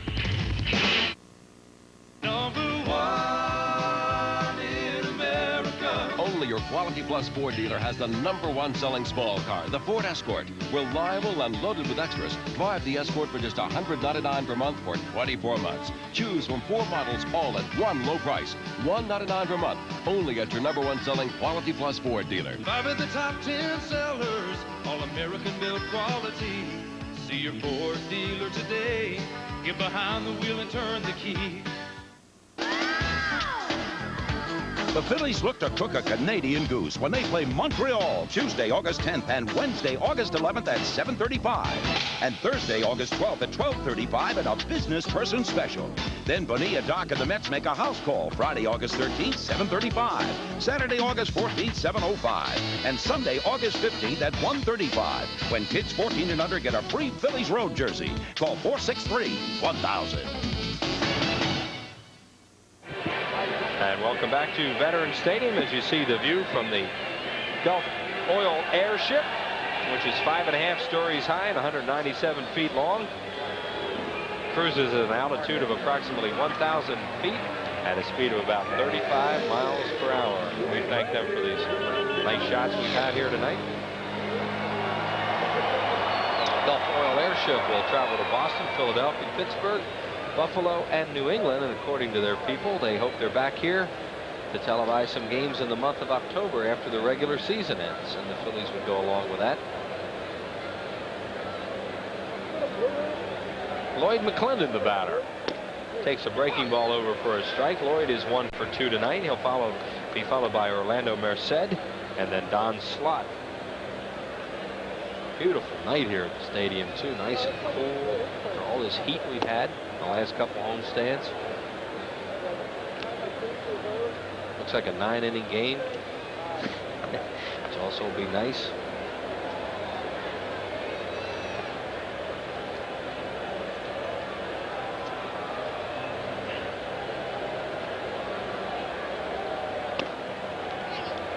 Two balls and 1 strike. Collector's Corner coming up after this inning as Larry Rosen takes you inside a card show. Never been to one of those? Check this out. Find out what a Gary Maddox autograph is worth. 12 cents. Get out of here. Line drive center field. Dykstra right there. Puts it away. 1 away.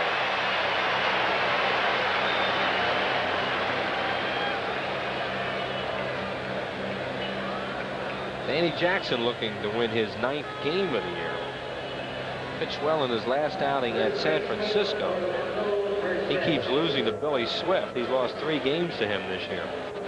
He pitched 6 innings, gave up 3 runs, just 1 of them earned, 3 walks and 3 strikeouts in the Phil's 5-2 loss on Getaway Day Sunday, the day that Gary was locked in the airport. Swing and a miss by Merced, who's 2 for 2 tonight. Has his average up to .353, second in the league, only to Andres Galarraga. And Merced fouls it away, left side, and out of play. Chris, we were locked in the airport there. There was a big chain fence in front of us. I thought he was going to like eat it, just eat our way out. I thought Jackson was going to. He was living. Brian Schaus, a left-hander, on the way in. And 3 for 3 is Orlando Merced as Incaviglia cuts it off. Well, Danny Jackson has a nickname from his teammates, and it's Jason. Enough said. Merced struggling in the field, still continues to swing a hot bat for the Pittsburgh Pirates. Fastball up and in a little bit. He just fought it off to left field. That man is in a batting chase title right now. Ricky Jordan can play off him with the Phillies having an 8-run lead. And Slot inside out's a fly ball to right. Easy play for Chamberlain. 2 down.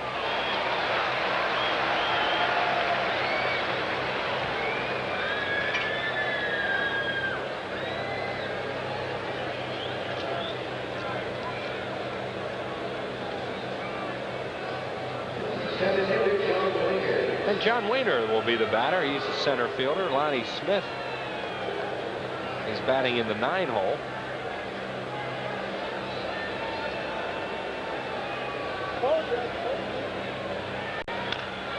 And Wayner beats it foul third base side.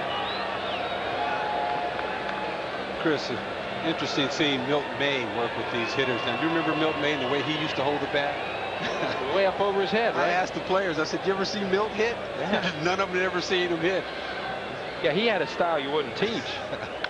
Wayner grounds it fair. What a play by Hollins. High throw. Jordan catches it, but Dave Hollins made a terrific play down there to save an extra base hit. Great range. Look where the ball is when he finally catches it. Moves to his right there. It's almost behind him. Comes down. Maybe bouncing it over there in this situation would have been good. But throws high to Ricky Jordan. Ooh, goes up for the rebound. Yeah, he got Ricky used to be a heck of a high school basketball player, and he showed it there. It's in foul territory when he comes down. No, Lonnie Smith will get his second at bat of the game. There is Hollins.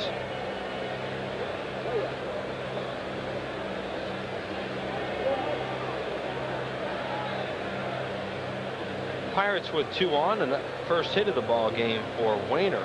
Runners at first and second with 2 outs. And the pitch inside. Lonnie walked and scored a run in the 5th inning. Pinch hitting at that time for the pitcher. And Kajzik.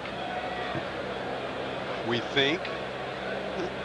think that's the right pronunciation. You only call him 8 different names. Kajzik. I've been calling him that. Fly ball to center field. Nice long run, and he runs it down. Danny Jackson clenches his fist in the air, and Lenny helps him out on that play. No runs, 2 hits, no errors. 2 men left on base. 10-2 after 5.5. Time now for a visit to the Collector's Corner. Larry Rosa takes you inside a card show with some ideas for collectors everywhere.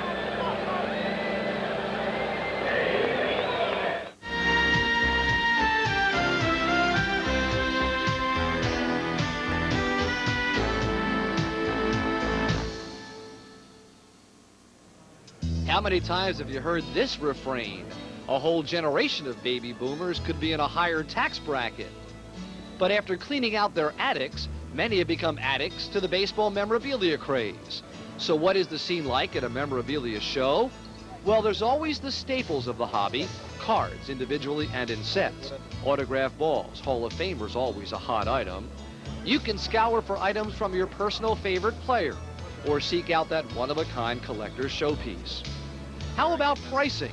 Industry standards exist, but haggling, even trading, become a part of the charm because different items have a different value to each would-be buyer. Sometimes any price is reasonable. And often there is the chance to rub elbows. At this show, Hall of Famer Gaylord Perry's autograph was part of the price of admission. Perry appeared for charity and still enjoys these brief encounters with fans who remembered when. So Gaylord, what do they ask you most often? Did my brother throw the spitter? And I always says he's the one that did it. I just got blamed for it. But a lot of them, if they're from the Cleveland area, asked about those years, San Diego, San Francisco, what team you like to play, who was the best player, stuff like that. And stuff like this by the tableful to allow you to hold in your hand a piece of baseball history. And as we look at downtown Philadelphia from the Gulf Oil Airship, it is a lovely July night. One Liberty Place. One Liberty Place, right. John Wayner moves from center to left. Scott Bullitt is the new center fielder.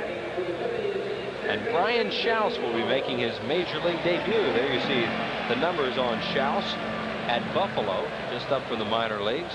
5'11", 180-pounder, 24 years of age, faces Dave Hollins. The pitch is over for a strike. Signed 13th round of the June 1990 free agent draft by the Pirates out of Peoria, Illinois. Pitched 4 years at Bradley University, where he studied elementary education. And he is greeted by Dave Hollins hitting a line drive right to Jeff King, 1 out. You're going to see Hollins' last at bat hit a smoker through the hole. This time gets it hit. It's this one pretty good, but it's right at King. Chris, before we go off the air here, I wanted to wish good well wishes to a couple of people I have a lot of respect for. John Street, City Council President, recovering from a problem he had after running in a marathon, or mini marathon, I should say, and Arlen Specter had a little bit of brain surgery, and he's recovering well, his son tells me. He was at the game July 7th. It took all kinds of time, the whole game. Is that right? Sat here, and avid baseball fan. No, I know he loves baseball. I met Arlen in Florida a couple times. He's come down there with his wife Joan for spring training. I played golf with his son Shane and Craig Stein and Herb Barness. Had a good time. Okay, well, hope they feel better real soon. Deep to right field. It's hooking. Down the line, it is a foul ball. Right on the facing of the upper deck. Darren Dalton last night just missed a home run, so he's got the range. This must be a little intimidating for a young pitcher coming in and facing this team when they're starting to hit again. The Phillies are hitting the ball hard tonight. Look at where this ball lands, right on the facing up there. Oh, it bounces up there. It's just above the scoreboard, then bounces up to the facing of the upper deck. Darren tonight is 1 for 3 with a single and a run scored. Brian Schaus pitches down low. You're absolutely correct, Chris. Guy making his major league debut against a team that's in first place and the hitters he's going up against. Well, Howlands hit a rocket to third, and Dalton just missed a homer. Well, he throws a perfect pitch on the outside corner. At least it was, according to Dana DeMuth. And Darren didn't like it and left his bat at home plate, and DeMuth just kicks it away. Well, when they asked Schaus, well, who was your first strikeout? A guy by the name of Darren Dalton, all-star catcher. I struck him out looking, and it got the corner. That's the way Schaus would tell it. Big hand for Incaviglia as he put on a show tonight. A booming home run to right center his first time up, and then an upper decker his last time up. You see Dalton just drop the bat and walk away.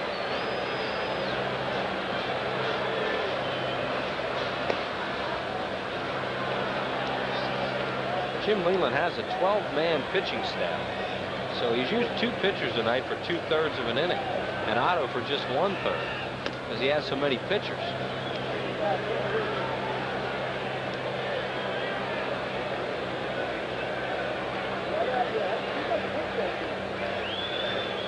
Two outs, nobody on base. That 2-home run game for Incaviglia, his first in a Phillies uniform, the 10th of his career. Fouls it away, right side, and back out onto the field. Incaviglia was not credited with an upper deck home run on the ball he hit off Nabholz this year because it hit the screen. Well, wouldn't it have to go to the upper deck? Exactly. That ball was going to go about 8 rows into the upper deck, and that screen got in the way. I get the impression you would like for it to be an upper deck one, even though it didn't get there. You'd like to give them credit for those are the rules.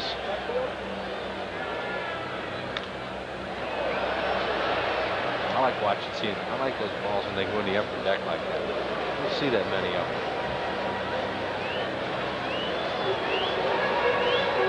I sure saw my share when I played here. Yeah, you turned around and watched a few of them. No, I was sitting in the dugout when we hit him. Kaczynski, Schmidt.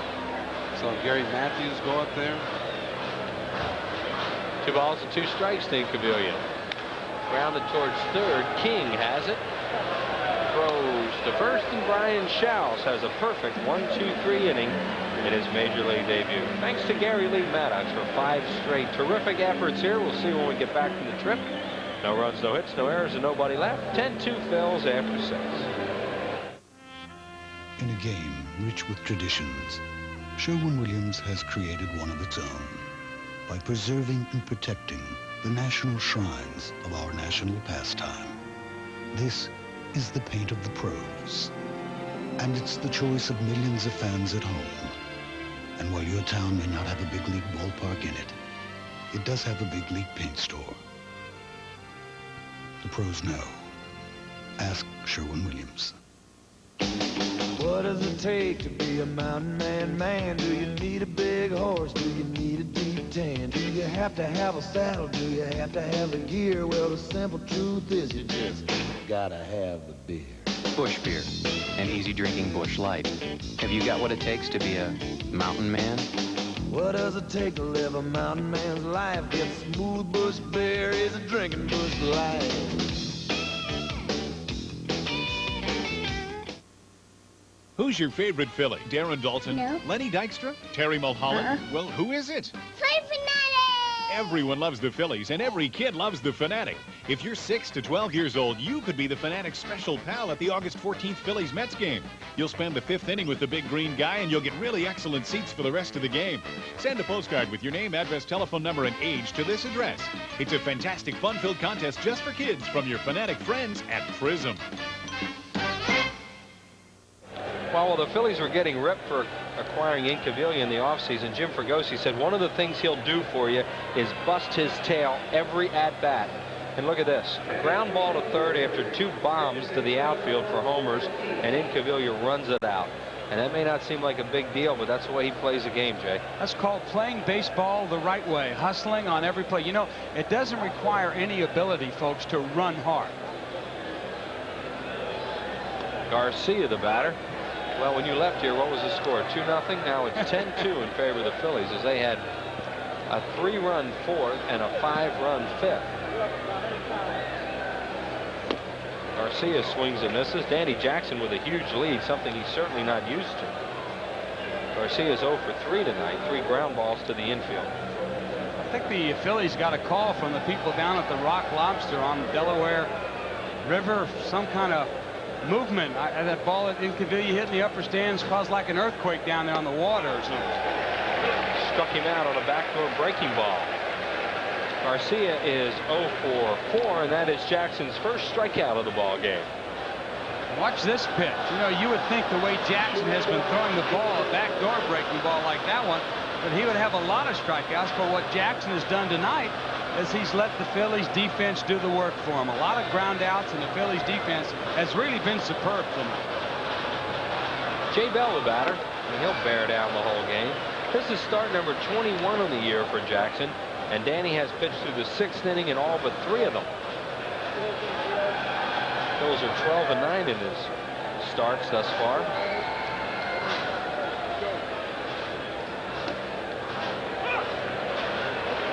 Strike call to Bell, 0-2. In the on-deck circle is Scott Bullock.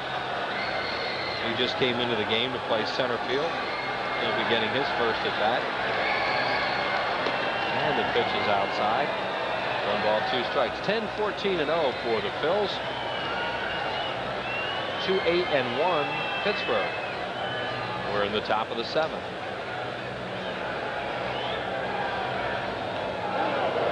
Hit Bell, and then it got Dalton. But Danny Jackson gets 2 with 1 there. See that happen a lot of times. They'll hit the batter and then get the catcher, who's really vulnerable to the rebound. Jackson really tried to come inside with the breaking ball, the hard slider. And you can see Dalton take a shot there too.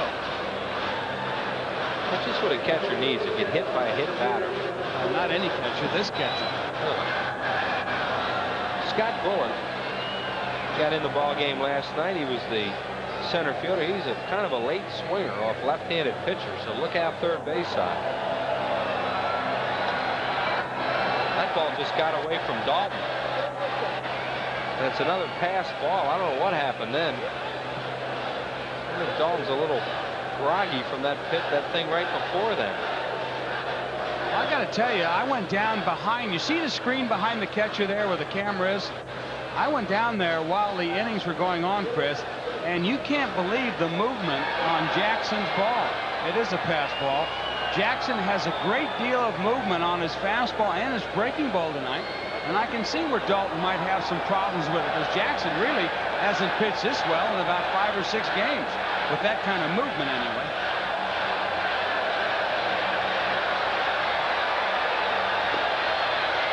Strike called.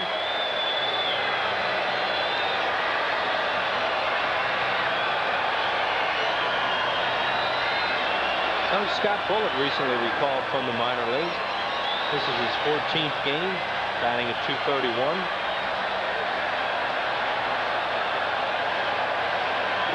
First wave we've seen in a while.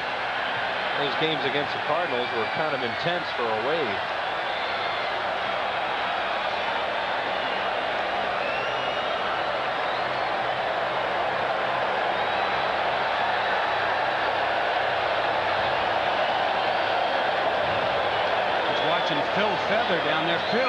is the one that tracks all the radar. With the radar gun, tracks the fastballs. They had Jackson's fastball at 89 miles an hour tonight on one pitch. Well, Danny Jackson's definitely had good stuff in this game. And he has a lot of runs. He's pitching into the 7th inning, 1 out. And you can tell by the ground outs that he's thrown also tonight. Pitching very well. That says a lot for the movement you're talking about. Bullet, late swing and a foul down the line and left. Incaviglia runs out of room.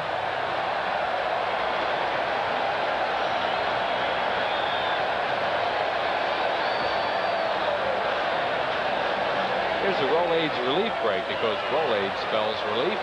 Jeff Montgomery up in the American League, and Lee Arthur Smith tacked on a save last night, even though he gave up a 9th inning homer to Bobby Bonilla. Big surprise in there. Randy Myers and Rod Beck. What years they're having. Next pitch to Bullet is a swinging and a miss at a breaking ball.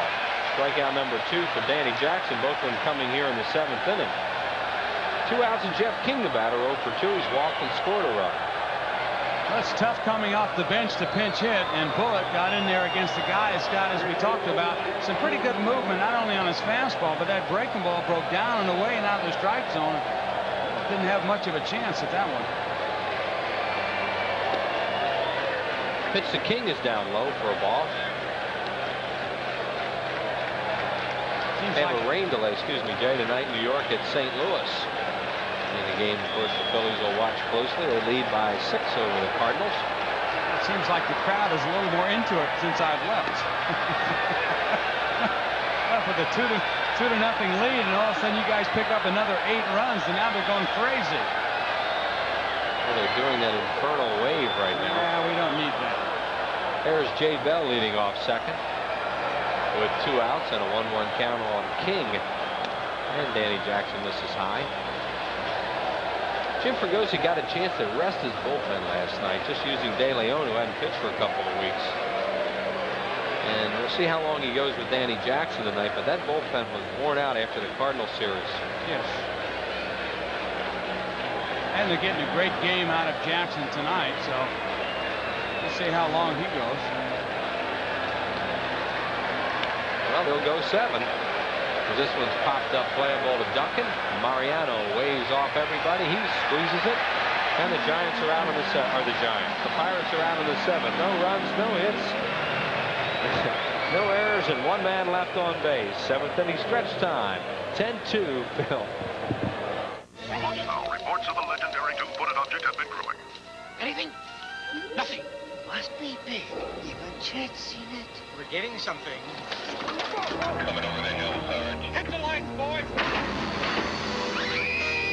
Bigfoot. Bigfoot Pizza, the legendary value from Pizza Hut, with 2 square feet and a tasty new crust you can't get anywhere else, all for $10.99. Okay, folks, let's break it up. Bigfoot Pizza, the biggest pizza you can get delivered. Introducing a Honda rarity. Well, it's more of an unusual occurrence. Actually, it's never happened like this before. Definitely out of the ordinary. As a matter of fact, we've never uttered these words before. And though it's our first, at these prices, they're not gonna last.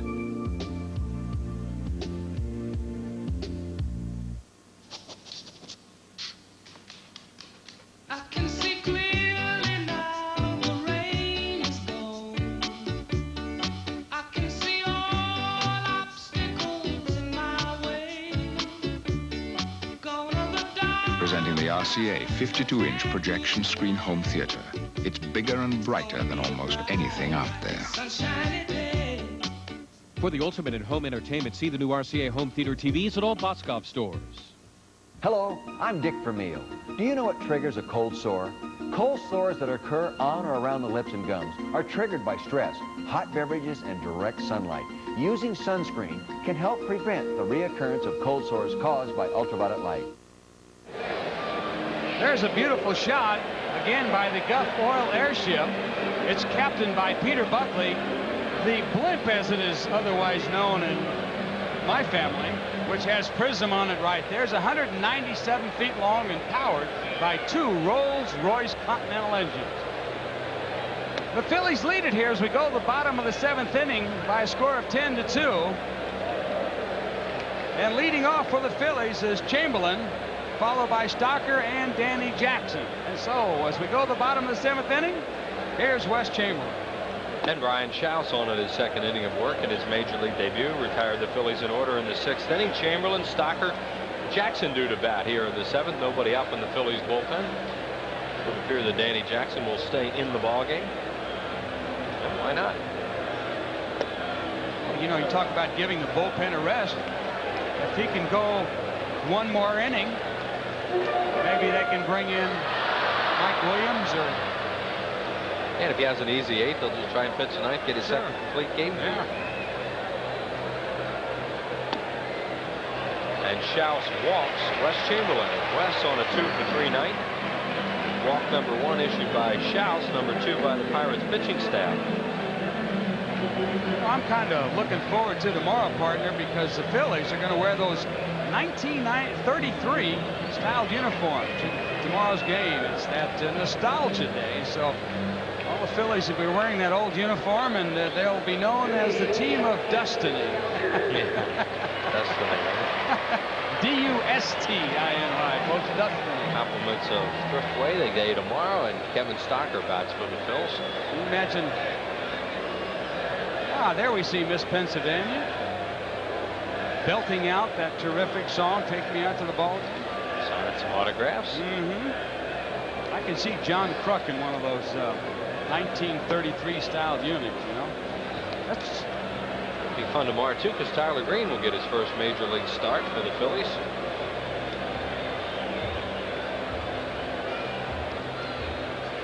Stocker pitched down low. Kevin's had another good night. A walk, a single, and an RBI. Another single, 2 runs scored. He's batting .392. This is what they did not expect from him, for them to give him this much offense. His defense has been, as expected, very good. And Schaus's pitch is over for a strike, 2-1.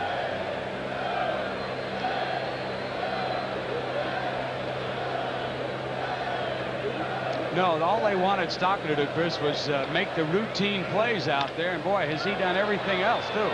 He pops it up towards second, and that's Wainer at second base, made the play. Looks like Garcia's moved over to shortstop.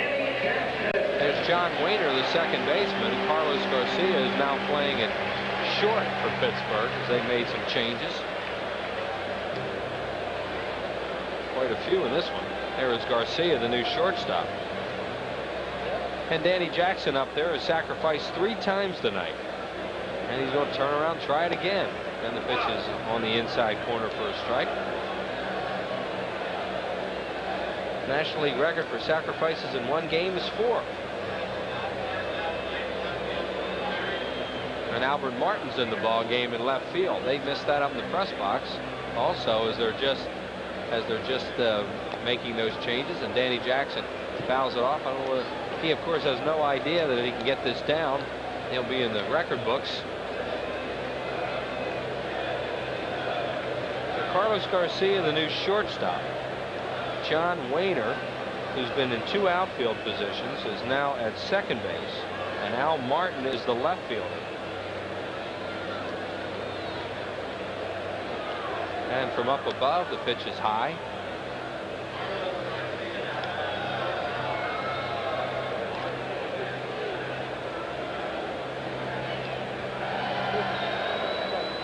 And Martin will bat second in the lineup, as Jay Bell is the player who leaves the ball game. Jackson around the bunt, takes it high. 2 balls and 2 strikes. So Danny Jackson still bunting even with 2 strikes on him.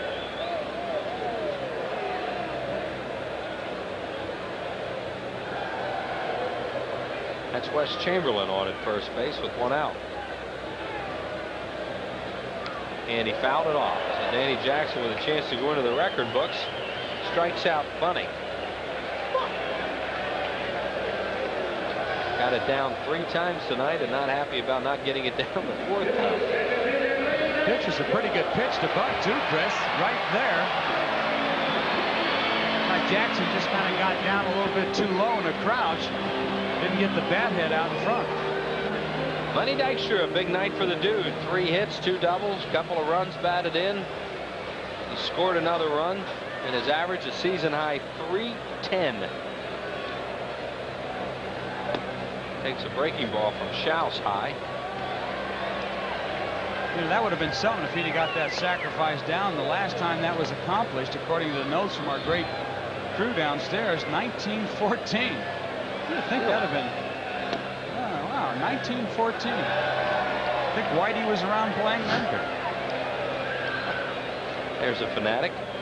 Lenny Dykstra, prior to tonight's game, was hitting .345 in his last 72 games, taking his average from .227 to .306. That gives you some idea how far he's come in 73 games after that slow start. And he works a 3-0 count now on the young left-hander Brian Schaus. And in the bullpen warming up, this guy I've been trying to get in the game, Joel Johnston. Local guy. Local guy will probably get into this game. There he is, the right-hander from Delaware County.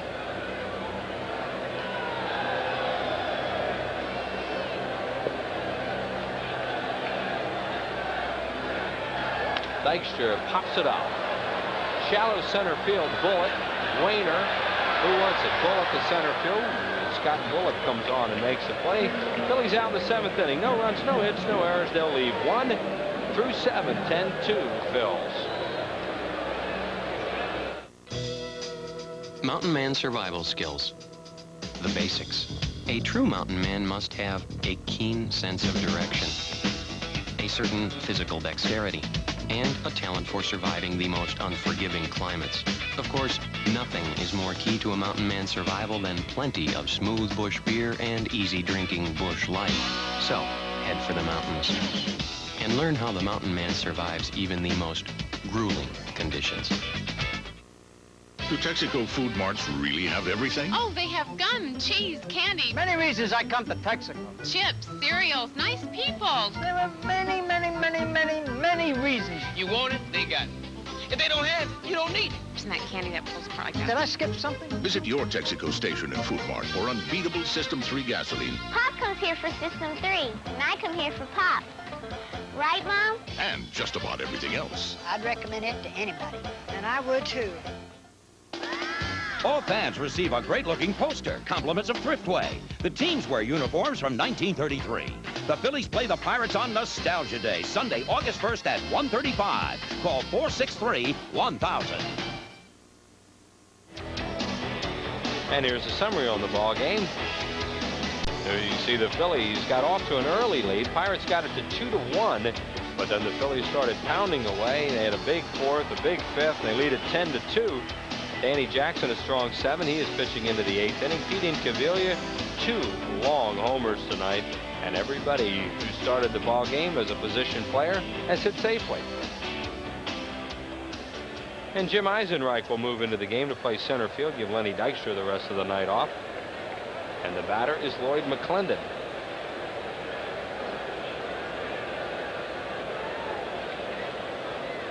Jackson, a high breaking ball to McClendon, ball 1.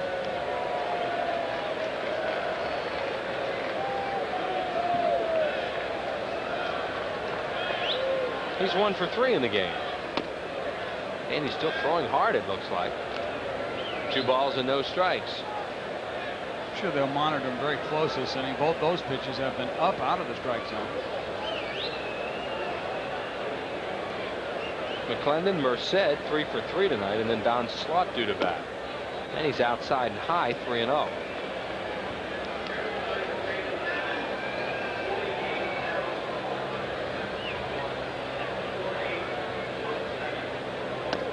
And he walked him on 4 pitches. That's walk number 3 issued by Jackson. And Merced, 3 for 3. We mentioned Merced now 2nd in the league in hitting. Galarraga at 392 at game time. Merced 348, and Merced is now at 355. See, the last time Danny Jackson pitched into the 8th inning was on June the 22nd. That was against Atlanta. Danny's complete game was against the New York Mets on June the 12th, a shutout, 6-hit shutout against New York. See the picture of Jackson, even though it's a very cool night with the breeze, how the sweat has gone right through his hat. Jackson working very hard out there tonight. Merced pulled off that one and hit off the end of the bat and hits it to Chamberlain, who grabs it and one away. First time Merced's been retired tonight. And McClendon comes on back to first. Actually, that pitch was up in a strike zone, and he just pulled off it. Now the pitch Jackson really wants to get away with. He's only had 101 pitches, and we're in the 8th inning, and he just walked the batter. Now the Phillies are getting the bullpen up. Might be Roger Mason starting to throw.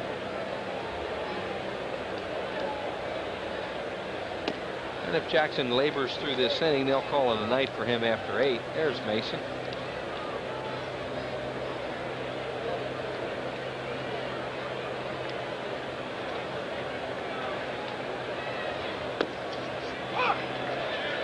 Strike called. 1 ball, 1 strike. Big crowd here again tonight. 48,171 as Ricky Jordan can play off the base runner with an 8-run lead here in the 8th. And Jackson starting to struggle a little bit here. As Jay mentioned, the ball was up to the first hitter, McClendon, and now he's up a little bit more. A lot of people still here. Oh boy, what a shot from that Gulf Oil airship. Misses high, 3-1. Normally when a pitcher runs out of gas, they can tell on the bench because they don't bend their legs and the ball starts to come up. And that's what's happening to Jackson right now. All of a sudden he's high. 3 balls and 1 strike. And that's a strike. Oops, Slot was going to throw the bat away. Danny Demus says strike 2.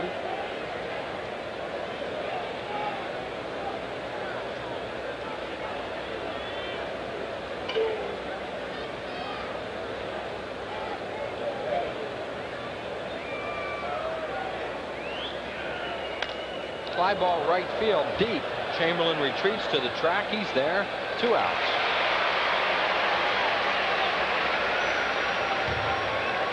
The line thus far on Danny Jackson with 2 outs here in the 8th inning.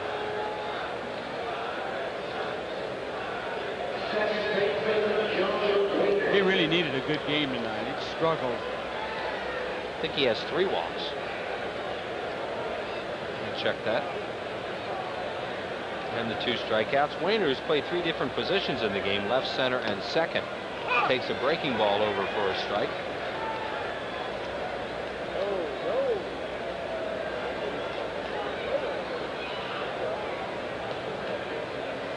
Three walks and a hit batsman for Danny Jackson tonight. And the 2 strikeouts.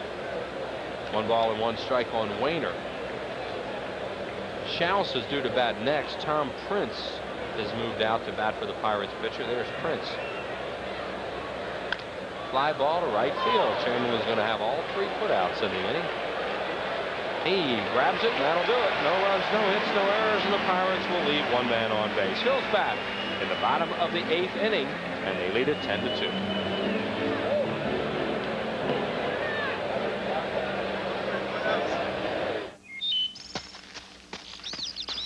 Hazy sunshine this afternoon, high close to yesterday's 96 downtown.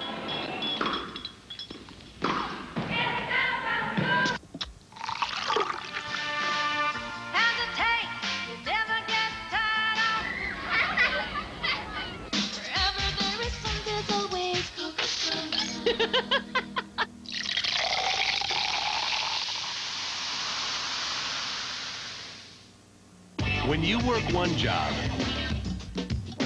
grab a quick lunch, a quicker dinner, and move on to job number 2, how you gonna spell relief? That's a big relief you can feel, because Rolaids absorbs 47 times its weight in excess stomach acid to stop heartburn fast. So for millions, there's only one way to spell 100% relief. Rolaids spells 100% relief. Columbia Pictures would like to take you out to the ball game for an all-star comedy. They'll pay you $75 a week. We only make 30 at the dairy. Well, then, this would be more, wouldn't it? See, how it works is, the train moves, not the station. There's no crying. There's no crying in baseball. My uniform bursts open, and oops, my bosoms come flying out. You think there are men in this country who ain't seen your bosoms? A league of their own. Business Person Special number 5 is coming up on Wednesday, August the 25th. The Phillies entertain the Colorado Rockies at 12:35. Final midweek ball game this year, and all fans receive a terrific Pride of the Phils poster featuring the Phillies pitching staff as compliments of Mellon PSFS. And don't forget, it's the last chance to see the Rockies at the vet this year, and your last chance for baseball in the daylight during the regular season. Make your plans now to come on out. 463-1000. Stop by the Vet Stadium ticket office. The new pitcher, the 6th employed by Jim Leland tonight, the right-hander Joel Johnston. There are the numbers on him. Appearing in game number 9. Joel, a graduate of Marple Newtown High School in Delaware County, attended Penn State as a criminal justice major. And his father was one of my teachers in high school. You're kidding, really? Honest to God. That's Really terrific. nice. This is nice shit. Pitch to Mariano Duncan is inside, ball 1. Father Ray was also the baseball coach out of Marple Newtown after Lou Bonder retired. I'm sure Ray is here somewhere tonight, and he's greeted with a base hit to center field by Duncan. Cut off by Scott Bullitt, so Mariano Duncan has his 2nd hit of the game. And that'll bring up Ricky Jordan. The Phillies are pounding the ball tonight. 15 hits. It's a fastball right down the center of the plate. And if you're going to pitch up here at this level, you better start learning to hit the corners. Ricky 2 for 4 with a couple of hits and a run knocked in. Playing for John Kruk tonight. Probably will again tomorrow. Johnson hits a ground ball to short as Jordan hits it to Garcia. The relay from Wainer is high, but a nice tag by Orlando Merced. So that's a 6-4-3 double play. 2 outs and nobody on base for Hollins. Oh, he steps right on the bag and throws it wide. A 6-3 double play. You know, you look at that kid. That's a big kid. 6'4", 220 odd pounds. I didn't realize that kid was so big. And he's 26 years old, so he's just starting to come into his own. He might have something there on the Pirates. Hollins, a high fly ball to left center. Who wants it? Martin. Bullitt. Martin makes the play, and that'll do it. And Johnston has a good inning. No runs, 1 hit, no errors, and nobody left. Through 8, it looks like Danny Jackson's going to come out for the 9th. The Phils lead it 10-2. Can Texaco System 3 gasolines help make a difference in performance? System 3 performs in a car the way I perform in a car. With System 3, anybody can perform like Mario Andretti, but not in my county. Every grade of Texaco System 3 performs in cars both new and old. They do? Well, no wonder we're getting the horsepower we should be getting. Isn't that right, Auntie? Count on System 3 for performance in your car. Dad, can you drive like Mario Andretti?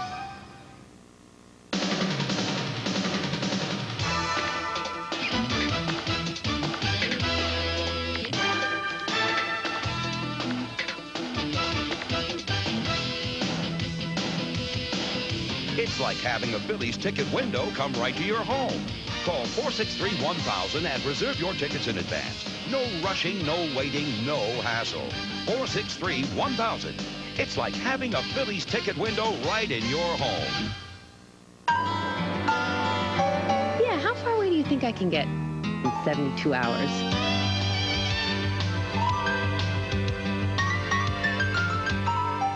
I wouldn't trust my car past the city limits.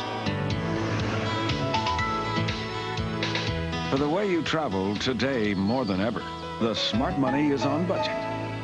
Plan a great getaway by giving Budget a call. You'll get great rates on great cars. The Smart Money is on budget. There's a National League scoreboard. Gee, just what they need in the Mississippi River area, huh? Rain in St. Louis. That game delayed New York at St. Louis. 5 in the 9th and the 13th today for the Dodgers. They beat the Cubs 7-2. Raul Mondesi, a home run. Cincinnati beat San Diego. Atlanta continues to play well as they beat Houston Florida, Montreal tied in the 5th inning, just underway. Just in the 3rd inning, San Francisco, Colorado. And we're going to get ready to go here, so we'll hang on to the American League scoreboard for you as Tom Prince will come out and bat for Johnston. And Kim Batiste into the game at 3rd base. Danny Jackson trying to become the first Phillies pitcher to pitch a complete game since he did it, believe it or not, on June the 12th at New York. After all those complete games early on, the Phillies haven't had any for a long time. Toronto beat Detroit today 3-1 at Skydome. 3 in the 7th as they beat their former teammate David Wells.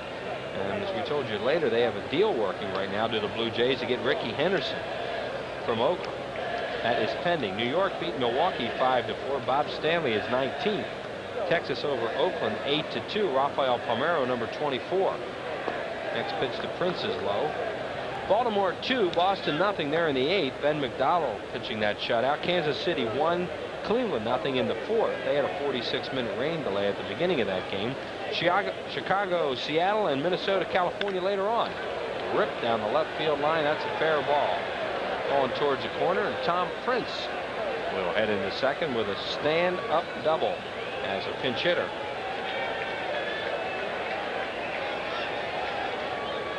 That's a tough job coming off the bench as he did there.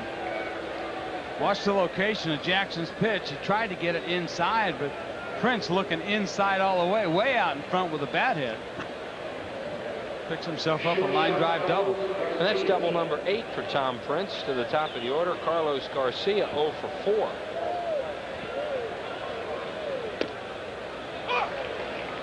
Al Martin now batting in the 2-hole, waits on deck, a left-handed batter.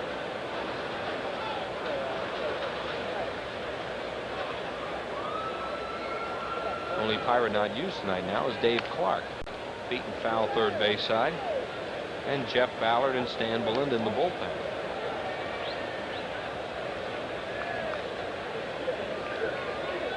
Tom Prince, the leadoff double at second here in the 9th inning.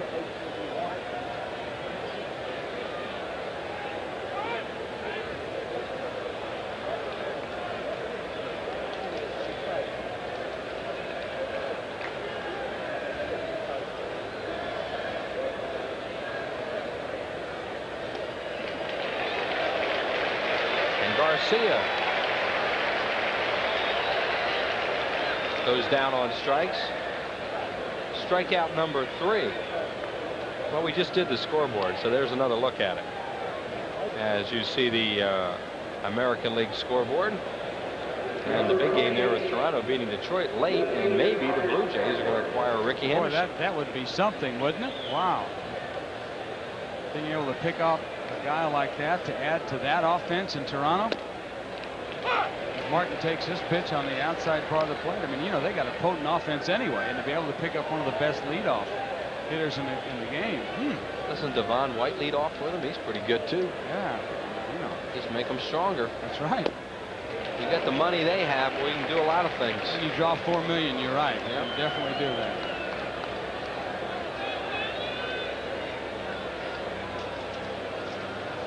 So then you got to look at the Budweiser scoreboard, both the National League and the American League, and the game the Phillies really care about, of course, is rain delayed right now. New York at St. Louis.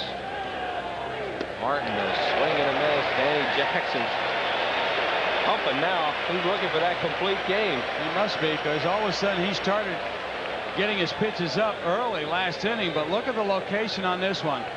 Going completely across the plate with a breaking ball, and Dalton catching it on the outside corner. Here is Scott Bullitt, the last gasp here for the Pittsburgh Pirates. And the pitch is outside. Danny Jackson hadn't pitched a complete game until he pitched that complete game against the Mets since 1989 when he was with Cincinnati. Pitched 1 that year. He had 15 in his great year the year before. And he's on the verge of 2 here for the Phillies. If Stocker can throw out the speedy Bullet, he got him, and what a job by Danny Jackson. Phillies get him a lot of runs, and DJ goes 9 innings tonight and beats the Pittsburgh Pirates by a score of 10-2. His teammates really like Danny Jackson. A lot of congratulations will be given to him after that strong effort and a good offensive effort by the Phils. 2 hours and 40 minutes before 48,171. The Phillies pick up their 18th complete game on the year. They lead the majors in that category. Jim Fregosi, Johnny Podgers, and the birthday boy, John Vukovich, out there with Larry Bow and the rest of the coaches congratulating Danny Jackson. Good job by the Phils tonight. They win it 10-2. We'll be back after this. Any professional painter will tell you that if you want results like these, you gotta know the tricks of the trade. You gotta ask Sherwin-Williams. Now, these are guys you can trust. They've got good paint, good price, good advice. Guaranteed. Want to know something? I didn't paint this house. The guy that lives there did. Hey, fella, nice job. This guy knows what the pros know. Ask Sherwin-Williams. Now, reports of the legendary two-footed object have been growing. Anything? Nothing. Must be big. Even Chet's seen it. We're getting something. Coming over the hill, Sarge. Hit the lights, boys. Bigfoot. Bigfoot Pizza, the legendary value from Pizza Hut, with 2 square feet and a tasty new crust you can't get anywhere else, all for $10.99. Okay, folks, let's break it up. Bigfoot Pizza, the biggest pizza you can get delivered. Excuse me. It's all right. It's just an ad. It's all right. At a time when things seem to be getting tighter and tighter, TWA has made it a lot easier to get by. We're replacing coach with new Comfort Class to give you the most legroom of any major U.S. airline. And we're even putting footrests on every wide-body plane. But the price remains the same. TWA, most comfortable way to fly. It's the 4th Business Person Special of the season. Compliments of Mellon PSFS. Thursday, August 12th at 12:35 when the Phillies play the young, explosive Expos. Put some exciting baseball on your calendar. Call 463-1000. Well, Danny Jackson pitches a complete game for the Phillies tonight, and here's the final out. The pitch to Scott Bullitt.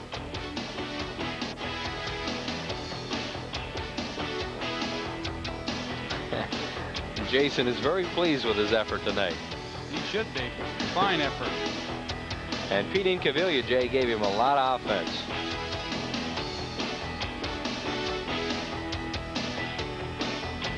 As we look at the summary, then you see what Incaviglia did. 2 bombs, one to right center, the other in the upper deck and left. 14 and 15 for Incaviglia. Jackson now 9 and 8. And Randy Tomlin's record drops. And there are the final totals on the ball game. Second home run by Incaviglia, Jay. A long drive by the guy known as Body by Jake. Look at this one. Upper deck. Created a minor earthquake somewhere on the Delaware River. And because of those 2 home runs, that's why he's our Texaco star of the game. Pete Incaviglia, 2 home runs tonight, number 14, number 15, as the Phillies take it from the Pirates 10-2. And we'll be back with more right after this message as the Gulf Air Oil ship displays some fine messages up there for prison.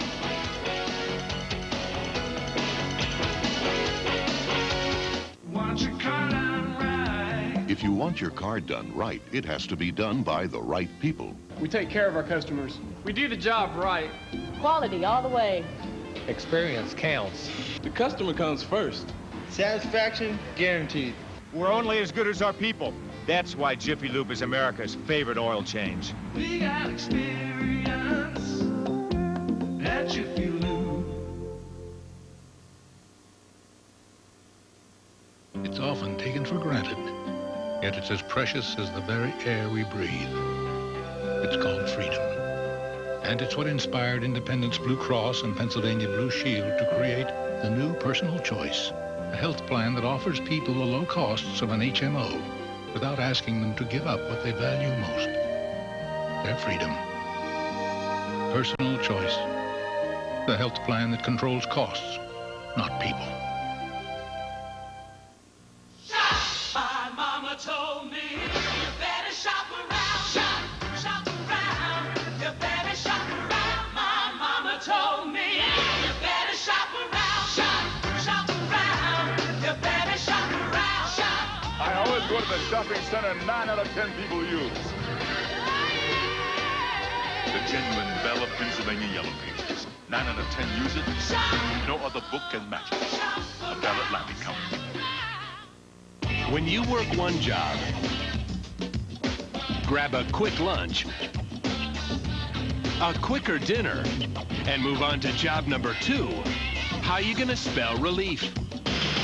That's a big relief you can feel, because Rolaids absorbs 47 times its weight in excess stomach acid to stop heartburn fast. So for millions, there's only one way to spell 100% relief. Rolaids spells 100% relief. Another great night by the irrepressible dude, Lenny Dykstra, running down Kevin Young's shot with a man on base in the 3rd inning. Well, that's a great play because the Phillies only had 2 runs at the time. That surely would have sent in another run. But Dykstra with a very fine play and takes the Phillies out of a jam there. And, of course, who was going to know that the Phillies were going to get 3 runs in the 4th and 5 in the 5th. So that changed the outcome of the ball game. But great night for the Phillies. Hitting-wise, Pete Incaviglia seems like he's coming out of a little bit of a slump. But Danny Jackson, what a great night. Yeah, and a good effort for Danny Jackson. They let him go 9 innings. He was up a little bit probably in the 8th. Got the ball down in the 9th inning, threw very, very well, and gave the bullpen a rest. Now, tomorrow afternoon, be exciting around here because the #1 pick of a few years ago, Tyler Green, will get his first Major League start. And the Phillies will be wearing those 1933 nostalgia-type uniforms. So it's going to be a good day tomorrow. Well, we had a lot of fun bringing this series to you. The Phillies had 3 with the Cardinals here on Prism. And these 2 games with the Pittsburgh Pirates, and hope you've enjoyed them. Thanks a lot for watching. For Gary Maddox and Jay Johnstone, this is Chris Wheeler. The final again, the Phillies 10 and the Pirates 2. Good night from the vet.